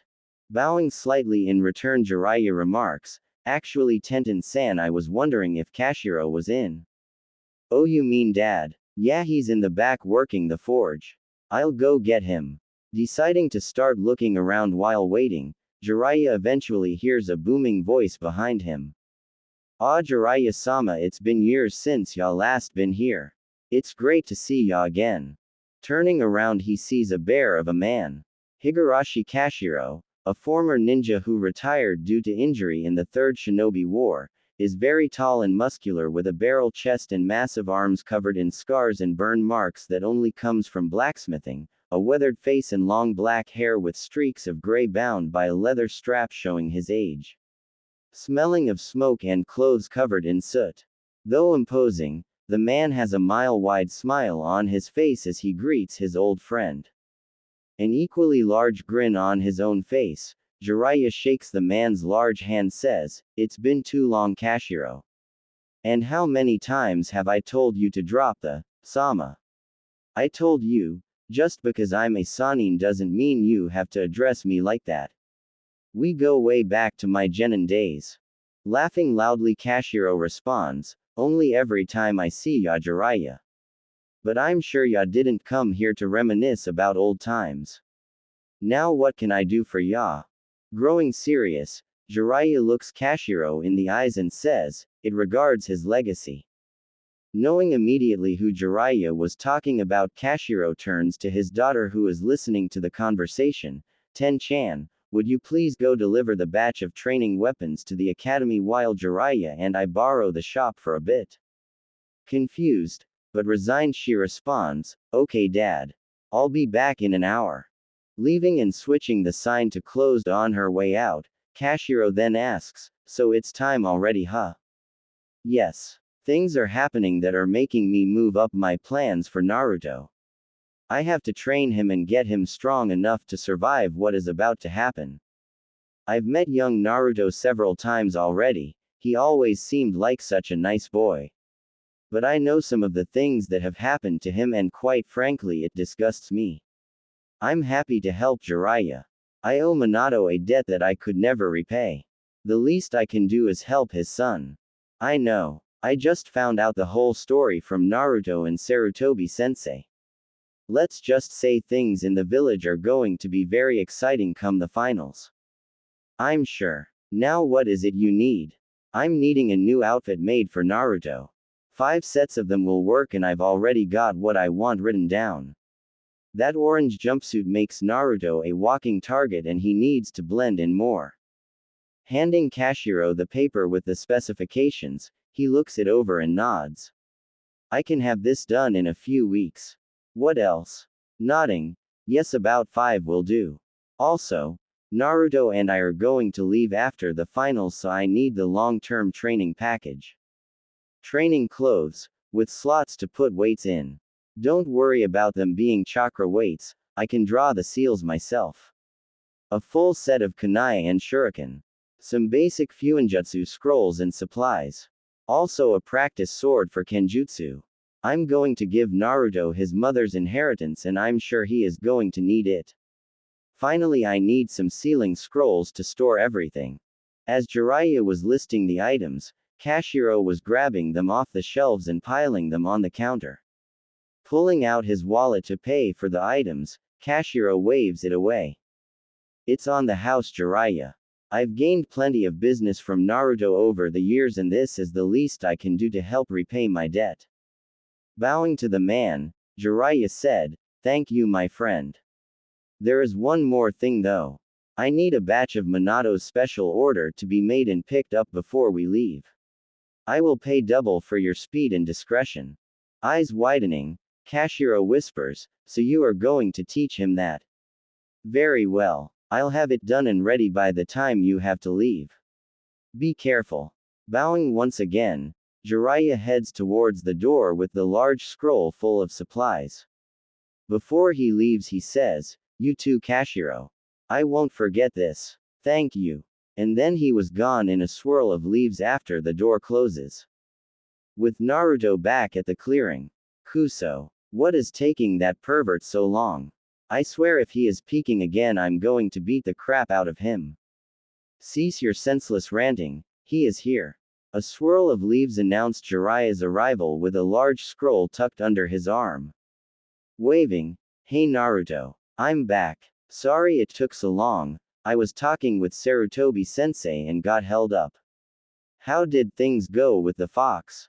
Accepting Jiraiya's excuse and calming down, Naruto responds, "It's done. I was just waiting for you to get back before I summoned him." "What is in the scroll, by the way?" Waving it off, "It's just some supplies for your training. Go ahead and summon Kyuubi. I want to see how this works. Only channel a medium-sized amount of my chakra kit. You don't want to summon me full size and cause a panic." "Okay, Fox. Good idea." Walking over to a large open space, Naruto bites his thumb and swipes some blood across the tattoo on his arm. He starts channeling a moderate amount of the fox's chakra and feeling a pull in his stomach, he slams his hand on the ground and shouts, "Oni Kuchio's no jutsu." A large puff of smoke erupts in the clearing and a deep booming voice is heard, "Ah. It is good to be free of that blasted seal." The smoke cleared, revealing a 10-foot-tall Kyuubi. Turning to the gaping duo, Kyuubi says, "Time to begin." Coming out of their stupor, Jiraiya turns to Naruto and says, "He is right. We have a lot to do. Now let's go sit down and I'll tell you what is going to happen." The trio sits down in the shade of some trees and Jiraiya begins speaking. "First things first. Naruto, while we are teaching you, you will address us with respect and call us Jiraiya-sensei and Kyuubi-sensei. Second, you will do as ordered and not complain. The training will be brutal, but it is necessary." Gazing at Naruto in seriousness, he receives a nod in understanding. "Good. Now first I am going to tell you the key to our training is in Ukage Bunshin. As you may or may not know, the Kage Bunshin no Jutsu has the ability to transfer any and all information gained by the clones to the original. I know you can make hundreds of clones at once and that is what we are going to do every day." Surprised at this information and more than a little excited at the possibilities this offers, Naruto nods eagerly. "Every day you will start by making 300 clones. You will divide them into equal groups of 10 and have them work on different tasks. I will create 10 shadow clones to work with these groups. The original you will work with Kyuubi and myself. Group 1 will practice chakra control. This group will practice tree and water walking, as well as kunai balancing. Groups 2 and 3 will work on the ninjutsu I will teach you. Groups 4, 5 and 6 will work with Kyuubi in training your special abilities. Is that enough, Kyuubi? It will work enough to get the basics down. But I want to train him in the Kitsune Taijutsu style as well. Alright. In that case, I will let Group 7 and 8 work on that with you. Are you able to make clones? To help with the groups? Yes, I can split my power by the number of tails. In my case, 9. Okay, that works out well. Now, Group 9 will be reading Fuinjutsu theory and Group 10 practicing your Kenjutsu skills. The Uzumaki clan was renowned for their sealing and Kenjutsu skills, and it's time you started learning. Now you, yourself, will be spending time meditating to sort through the clones' memories and practicing what they learned with either myself or Kyuubi. This will go on for 3 of the 4 weeks we have to train. The final week will be for review and rest, and a surprise I will reveal to you as an award if you work hard and make sufficient progress. Do you have any questions? Nodding, Naruto says, yeah, I do. What do you mean about the Uzumaki clan? I did not know there was one. Incredibly surprised, Jiraiya asks, you mean you don't know? The Uzumaki clan's history is important in the founding of Konoha. Did you not learn about that in the academy? Shaking his head, no, I didn't. They did not mention anything about it. Who were they? They sound important. Speaking up, the Kyuubi says, I know much about your clan kit, seeing as all my previous hosts have been Uzumaki. Desperate for knowledge of his origin, Naruto pleadingly asks, will you please tell me about the Kyuubi sensei? Nodding, Kyuubi begins his explanation. Many years ago, the Uzumaki are the royal family of Uzushiogakure, village hidden by whirling tides, a village on an island located in the land of whirlpools. The Uzumaki are distant blood relatives of the Senju clan, and as such, were on good terms with each other. So when the Senju and Uchiha clans decided to begin negotiations after much battle and death, the Uzumaki were called in as peacekeepers. When negotiations were over and Konoha was formed, an alliance was formally created between Uzu and Konoha by way of political marriage. Uzumaki Mito was given to Senju Hashirama, the Shadaime Hokage. On a side note, Mito was my first host. Unfortunately, a tragedy befell the clan. The Uzumaki were famous for their longevity and knowledge of seals, also to a lesser extent, their Kenjutsu skills. This caused them to gain many enemies. They were a small village, but their power rivaled that of the Great Five. Most of the other major villages feared that. So an alliance consisting of Iwa, Kumo, and Kiri was formed. They banded together and launched an assault on Uzu, destroying the village and killing all but a few. They sent for help from Konoha, was sent reinforcements led by Uzumaki Kushina, heir to the throne of Uzu, who was in Konoha a few days before the massacre. Unfortunately, they arrived too late. After slaughtering the enemy still there, they discovered all who survived were scattered to the wind. I don't know much more than that. Jiraiya interjects with, this is what triggered the start of the Second Shinobi War. The Uzumaki clan symbol, the swirl that is on the back of much of the clothing that the ninja wear in Konoha, was worn proudly in that war in honor of their sacrifice.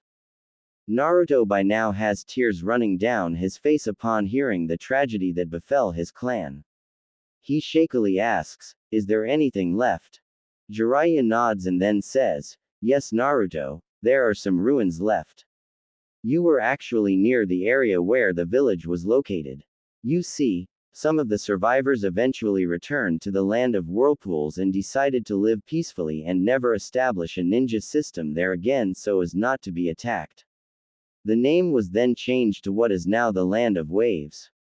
The island was closed off to all travel due to the whirlpools surrounding it that only an Uzumaki knew how to deactivate. Quote, Naruto is silent as he stares at the swirl on his headband. Kyuubi and Jiraiya both give him a minute to come to terms with what he has heard. Eventually, His tears stopped and his eyes started burning in determination. He then swears in the most serious voice he can muster, "I will forever remember their sacrifice. In their honor I will learn all I can of their arts and become the next Uzumaki seal master.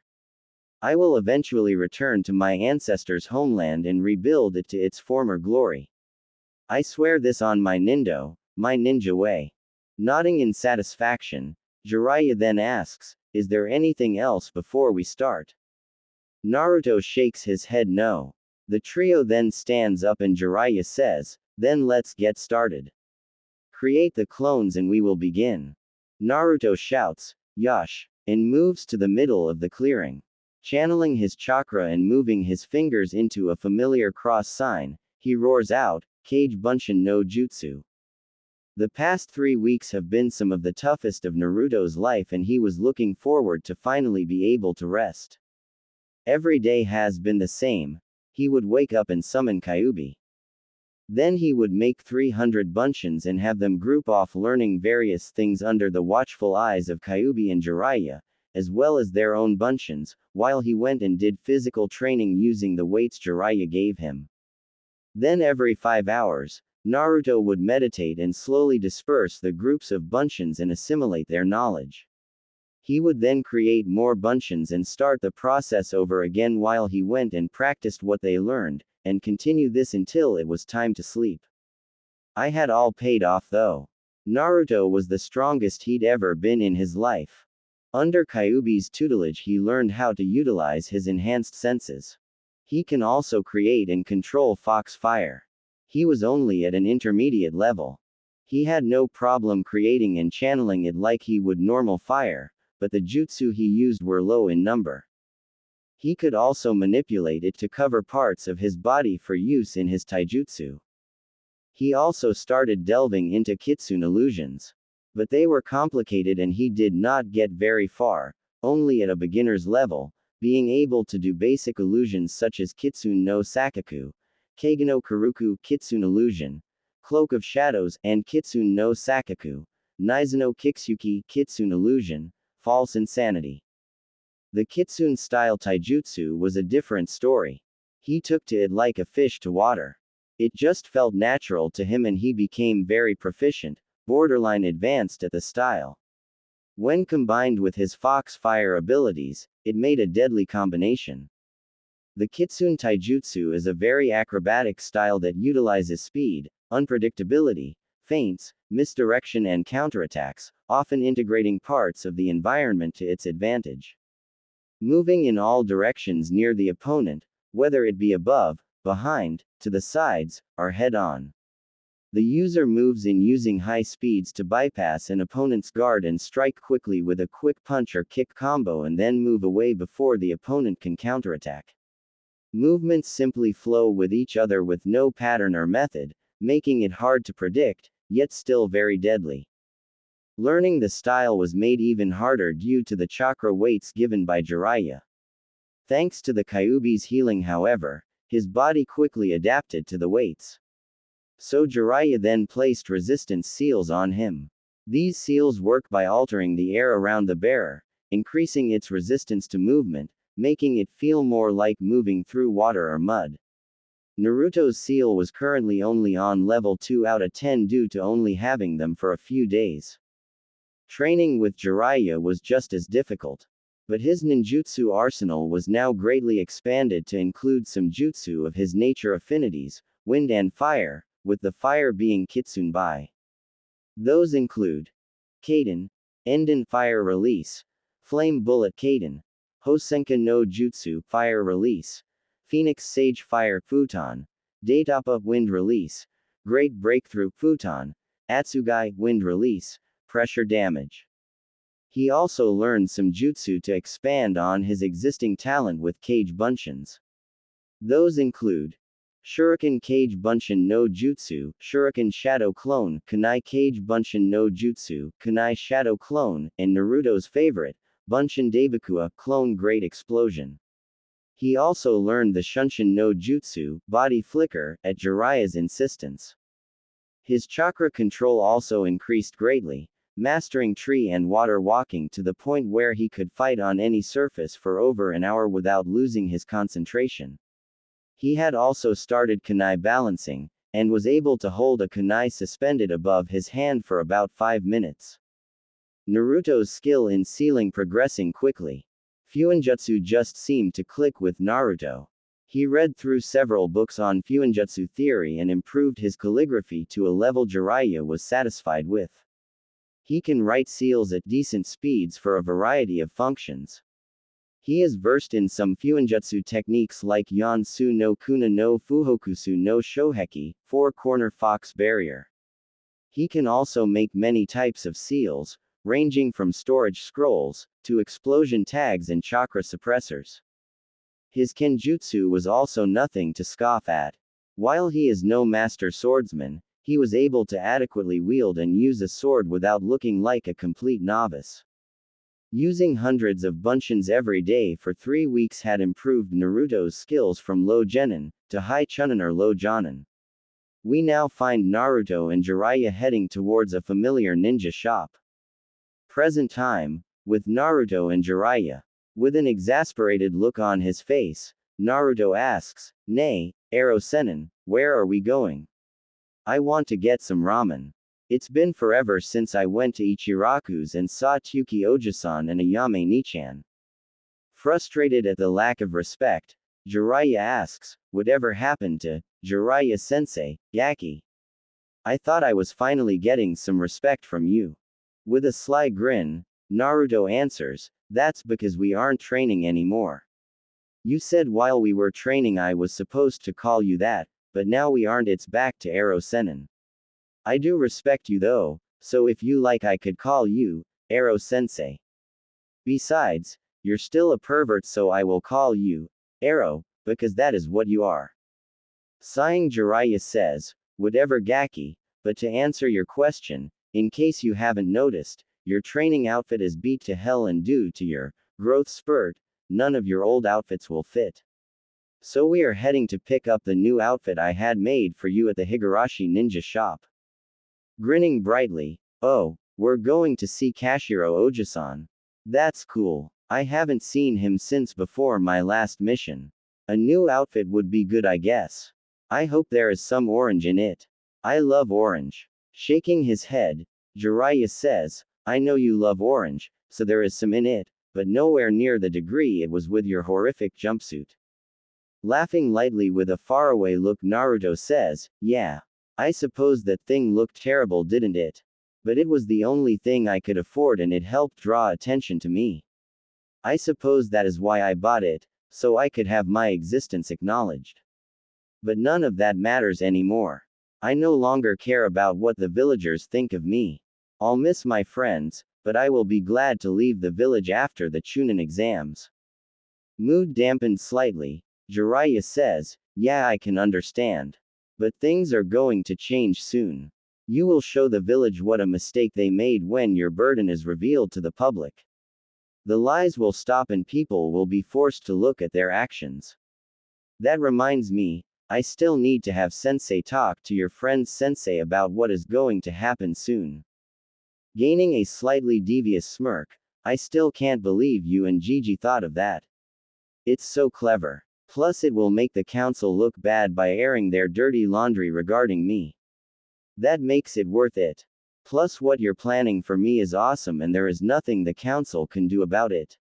What I'd give to be a fly on the wall for that meeting. It's going to be hilarious." Patting Naruto's shoulder, Jiraiya says, "I planned on you and I crashing that meeting, as the meeting does regard you and to an extent me, they would not be able to raise a fuss about our presence. Although I'll ask Sarutobi Sensei to cause a distraction, allowing us to show up in the shadows and hide our presence with our transparency jutsu to spy on it for a while first. Then reveal our presence when the time is right. But enough of that, it looks like we are here." Entering the shop, causing the bell to ring, Kisaro looked up to see both Naruto and Jiraiya standing there with Naruto waving and saying, "Hi Kisaro Ojisan. Did you miss me?" Looking confused, Kisaro looks at Naruto and is slightly stunned. "Minato. No. Wait, that's not Minato. But that must mean. Pointing at Naruto, he asks with voice trembling slightly, Naruto, is that you?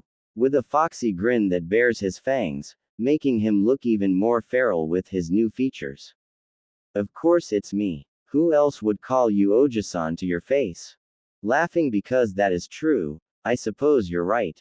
You sure changed a lot. Do you mind me asking what happened? Looking towards Jiraiya and seeing him nod, Naruto decides to tell the truth. Ero Sennin seems to trust you, so no, I don't mind. You know about my tenant, right? Chuckling at Naruto's nickname for Jiraiya and nodding, Naruto continues, well, I met him a few weeks ago after Ero Sennin removed this seal that was over the fox's seal, and it pulled me and him into the seal where we talked and made a deal. Turns out my seal was not working right and caused my body to be stuck as a 9-year-old. He fixed it, but it had some side effects, as you can see. That is what the explosion of power a few weeks ago was about.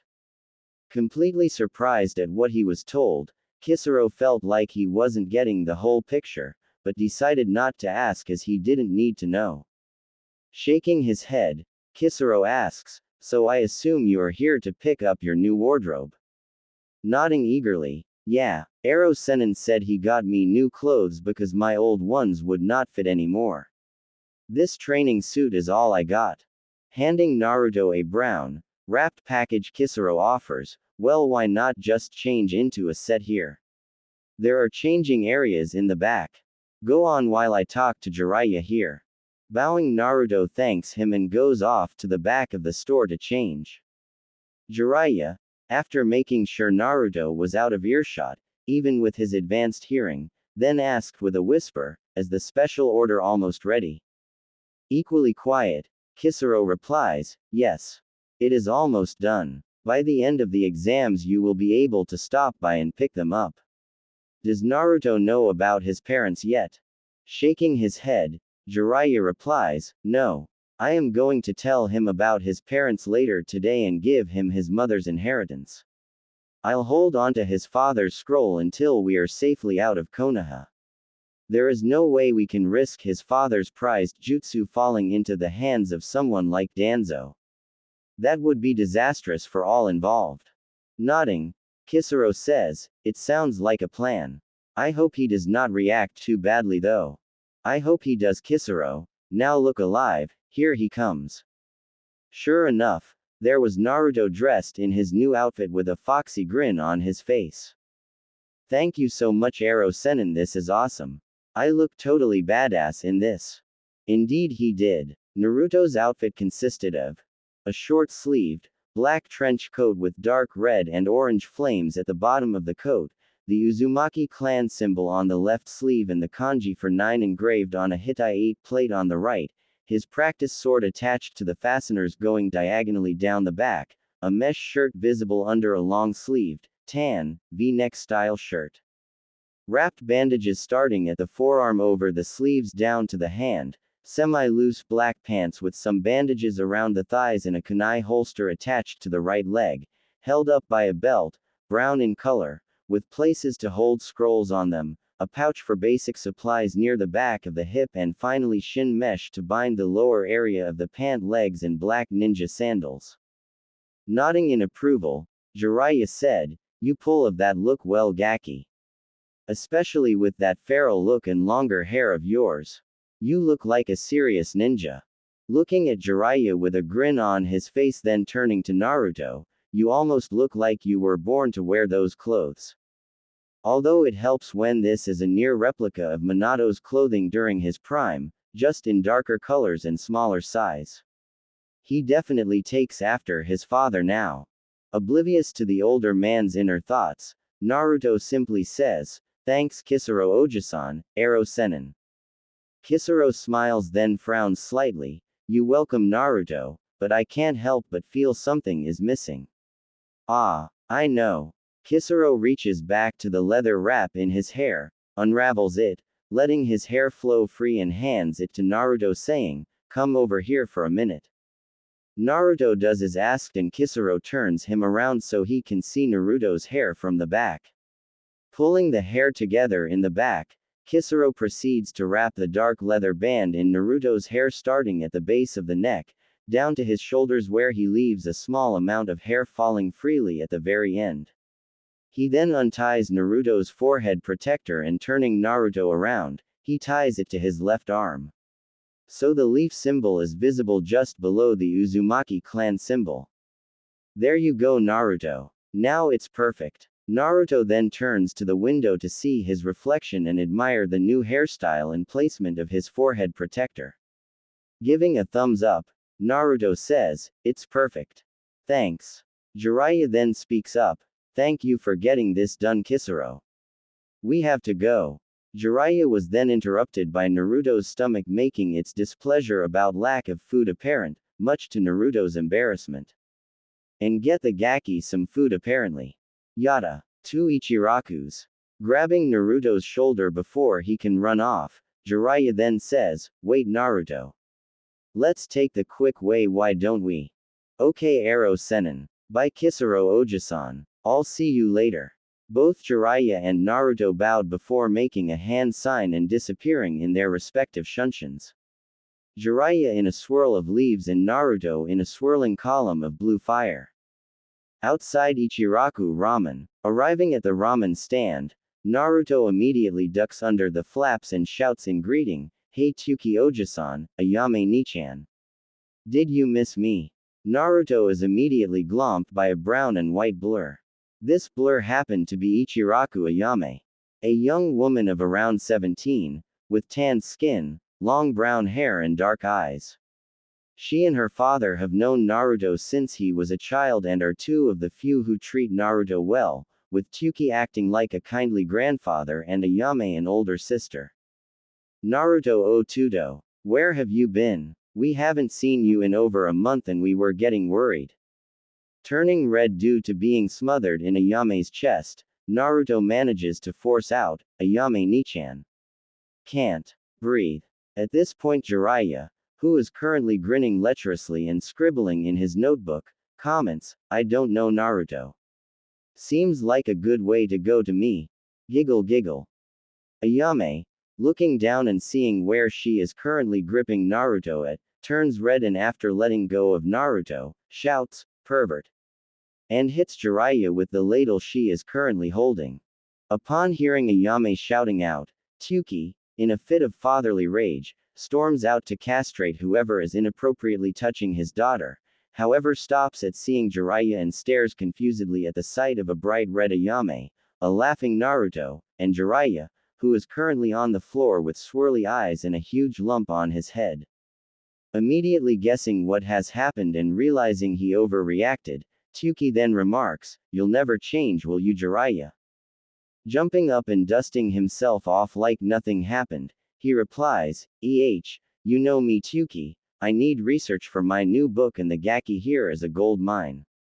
At this time, Tsuki and Ayame take a closer look at Naruto, who currently is grinning widely at the sight of the duo, and take in his changes. With varied reactions, Tsuki whistles and says, "Looking good Naruto. I like the new look. Finally hit puberty huh?" Wincing slightly at the memory, but pushing it away and smiling at his Ojisan, he replies, "Hee. I guess you could say that Tsuki Ojisan. But what's wrong with Ayame?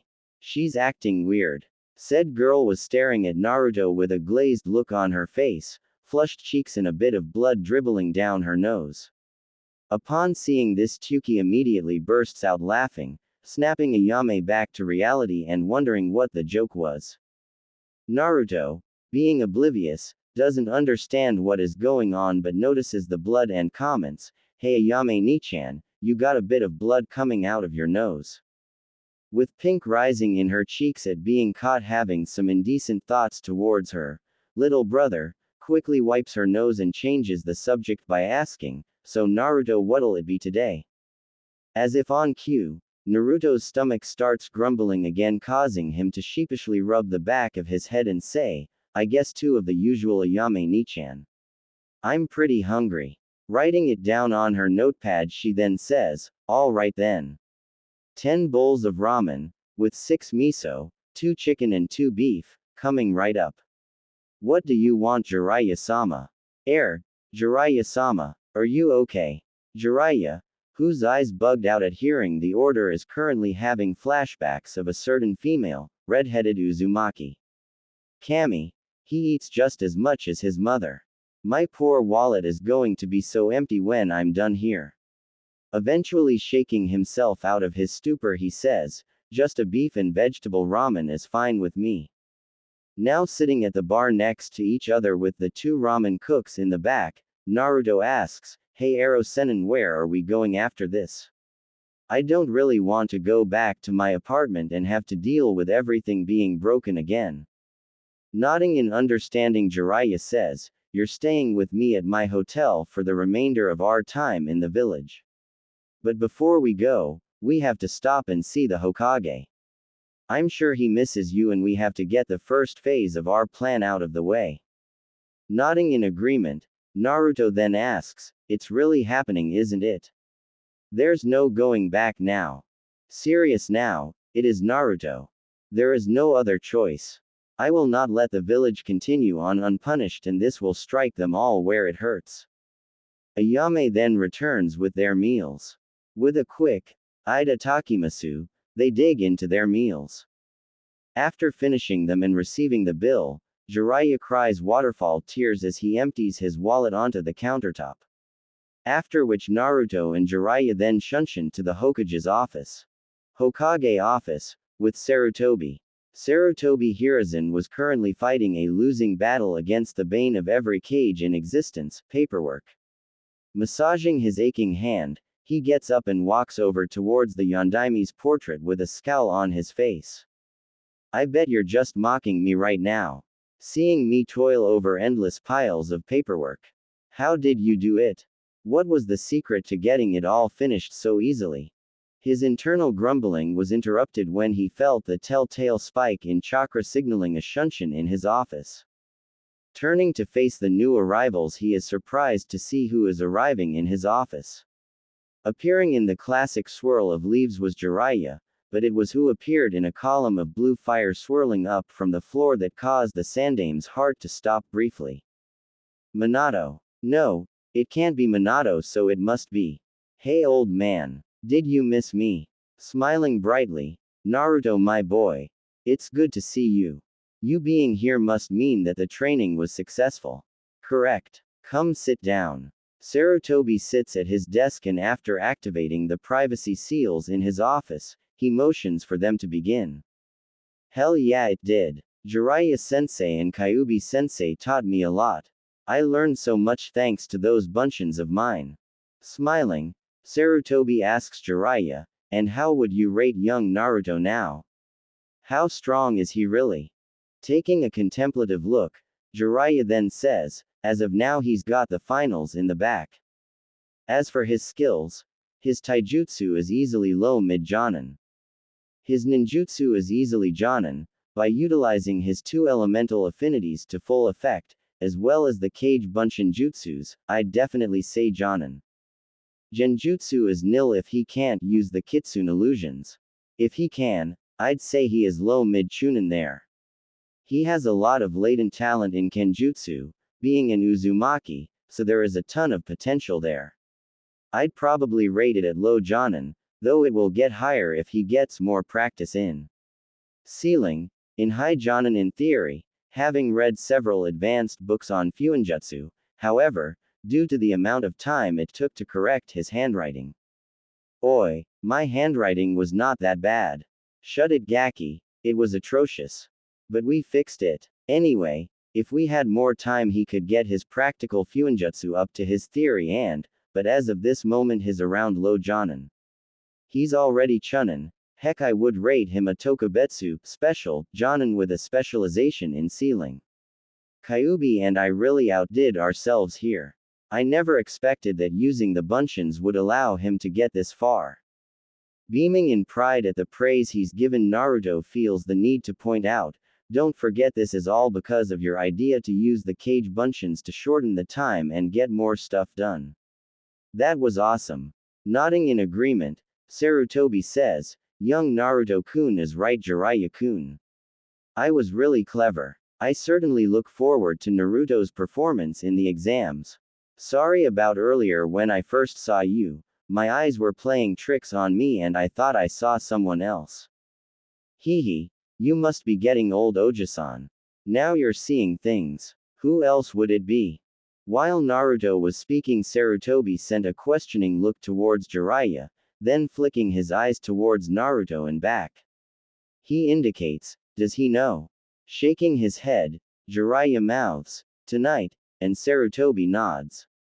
All of this happened in the span of a few seconds and Naruto was oblivious to the silent exchange. Sighing, the Sandaime asks, do you want to get the plan started? Yeah, time to fill out the apprenticeship forms and get the stamp of approval.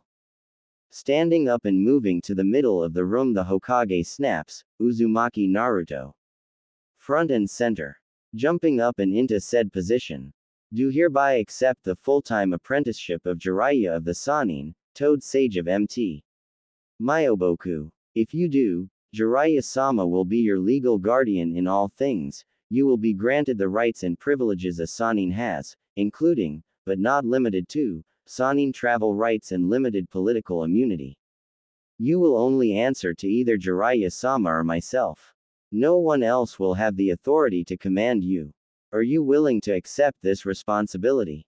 Bowing at the waist, he says, I do so swear on the will of fire that I accept this honor and will be forever loyal to you and my master. Placing a hand on Naruto's shoulder, the Sandaime looks Naruto in the eye and says, I'm very proud of you, Naruto-kun. You made a good choice. Motioning everybody to his desk, the Sandaime asks Naruto and Jiraiya to sign their names on the applications for apprenticeship and guardianship. Doing that, Sarutobi then gleefully stamps the Hokage seal on the document, making it official. It's done. Is there anything else? Yes, sensei. Just one thing. Nodding, Sarutobi motions on. I would like you to have that talk with Naruto's classmates, sensei. Smiling slightly and nodding, it's already been done. It was a rather interesting conversation. Flashback 3 weeks ago, Hokage's office. In the Hokage's office sat the 4 Jonin senseis of the group the village has dubbed, the Rookie 12. On the far left sat Gaimeta, Konoha's taijutsu master and sensei for Team 9, on the inner left sat Yuhi Kurenai, the genjutsu mistress of Konoha and sensei to Team 8, staring with disdain at the smoker next to her. That smoker was the son of the Sandaime Hokage, Sarutobi Asuma, former member of the 12 Ninja Guardians and sensei to Team 10. Finally on the end sat Hatake Kakashi, the copy ninja, the last surviving member of Team Minato and sensei to Team 7. Across the desk sat Sarutobi Hiruzen, smoking his pipe. I'm sure you are wondering why we have called you away from training your students for the Chunin exam finals. Kakashi winced slightly, but only the Sandaime noticed. Some news has come up and I felt it prudent to inform you because it involves those on your team entered in the Chunin exam finals. Kurenai asks, what information is this, Hokage-sama, and how does it affect our students? Gazing seriously at them all, it seems that Suna has brought a Jinchuriki for the exams and he is currently in the finals. At this news the 4 Jonin's eyes widen. You can now see why I felt the need to bring this to your attention, especially you Kakashi, seeing as how one of your students is fighting him. Now everything we own on the Gaara and our own Jinchuriki, Naruto from the time they were born until now, are in these folders. I want you to read them and then we'll continue. The Jonin then take the folders and start reading. While smoking his pipe, waiting for them to finish, the Sandaime notices multiple expressions cross the Jonin's face: disgust, fear, hatred, sadness, surprise and more. Finally all are finished and the air is full of sadness. Asuma says, I knew Jinchuriki had it rough, but this is terrible. Assassination attempts, brutal beatings, torture, I never knew. Naruto has had a terrible life and Gaara's was even worse. They are granted so much power, but at a terrible cost. Sigh, I need another cigarette. Kurenai can't say anything, she is simply speechless with an aching heart and tears running down her face. Guy says in a surprisingly quiet voice, such unyouthfulness these children deal with. In our own village too. It seems the villagers' flames of youth went dark a long time ago in regards to young Naruto. Kakashi, I already knew about a majority of these issues, seeing as I was usually the first Anbu on the scene, but seeing it all together on paper, what seemed small and scattered incidents were actually so much more. How could I have been so blind to this? So you all understand now. I am giving you full authority to discuss this with your teams. Everything. Don't leave out a single detail. They must know what they are dealing with. If they ask about Naruto's status as a container, give them hints, but don't say it outright. There are events in motion that center around the Chunin exams. I have it on good word the Naruto's burden will not stay secret much longer. So please spare your students the lies that the civilian council will spread and allow them to form a clear opinion of Naruto. That is all. Dismissed. Sir. 4 voices called before vanishing in a swirl of leaves. Flashback end. And that's about it. It's been done so that when your burden is made public knowledge, your friends will defend you. There may even be more people who convert to your side after my announcement of your burden, as I plan to open your medical records to the general public, allowing the village to know all you have been put through at their hands. Naruto's face paled rapidly and he started hyperventilating. Naruto, my boy, calm down, this must be done. Naruto. Getting his fear under control, he shakily asks, even that one time Hokage-sama? The Sandaime looks at Naruto seriously and nods ever so slightly. Standing suddenly, Naruto says, Jiraiya, I've got to go. I'll meet you back at the hotel.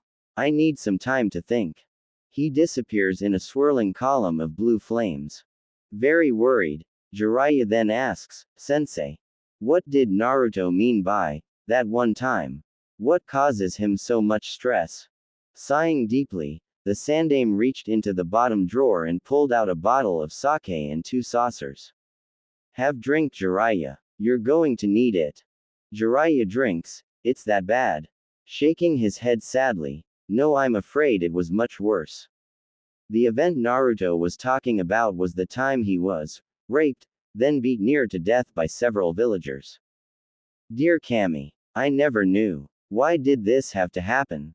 With a sick feeling in his stomach and hands shaking in rage, he throws the saucer aside and takes a swig from the bottle.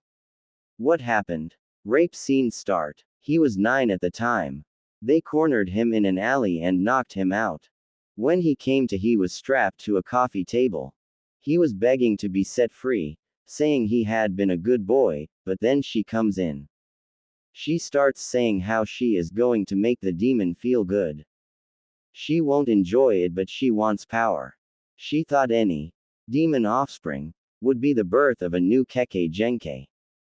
After going for a couple hours, Naruto was spent and the woman felt she had received enough of the demon seed for a child.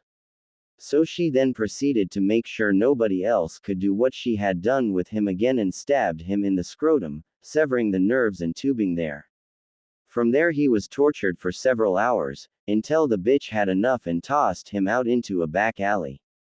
All the while he was drugged to stay awake. So he could feel everything. Taking a deep breath and swig from the bottle, the Sandaime continued. It was a few hours before the villagers found him.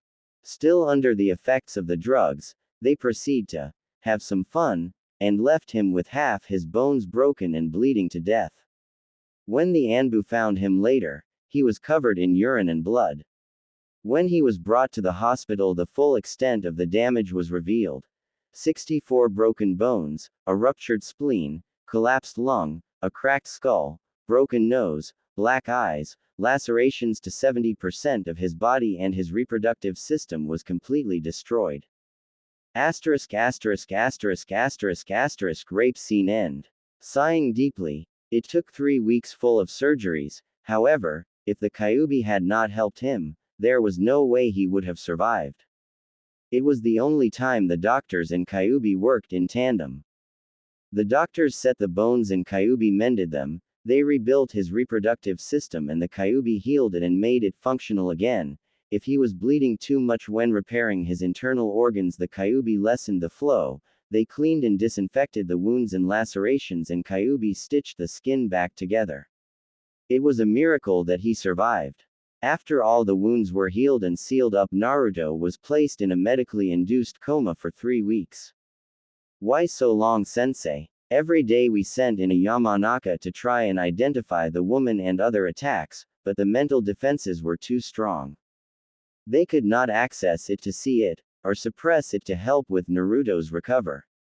He will forever be haunted by that night. I could never get him to talk about who he saw. I know for a fact he knows who the woman was. If you should ever get him to identify this woman during your time with him, I beg you, please let me know so I can punish them for it. I promise, sensei. This is a trying night for him. I still have to tell him about his parents. I plan to tonight, but I should probably wait until tomorrow though. I don't think he could handle it right now. Good night, sensei. Jiraiya vanishes in a swirl of leaves to go search for Naruto.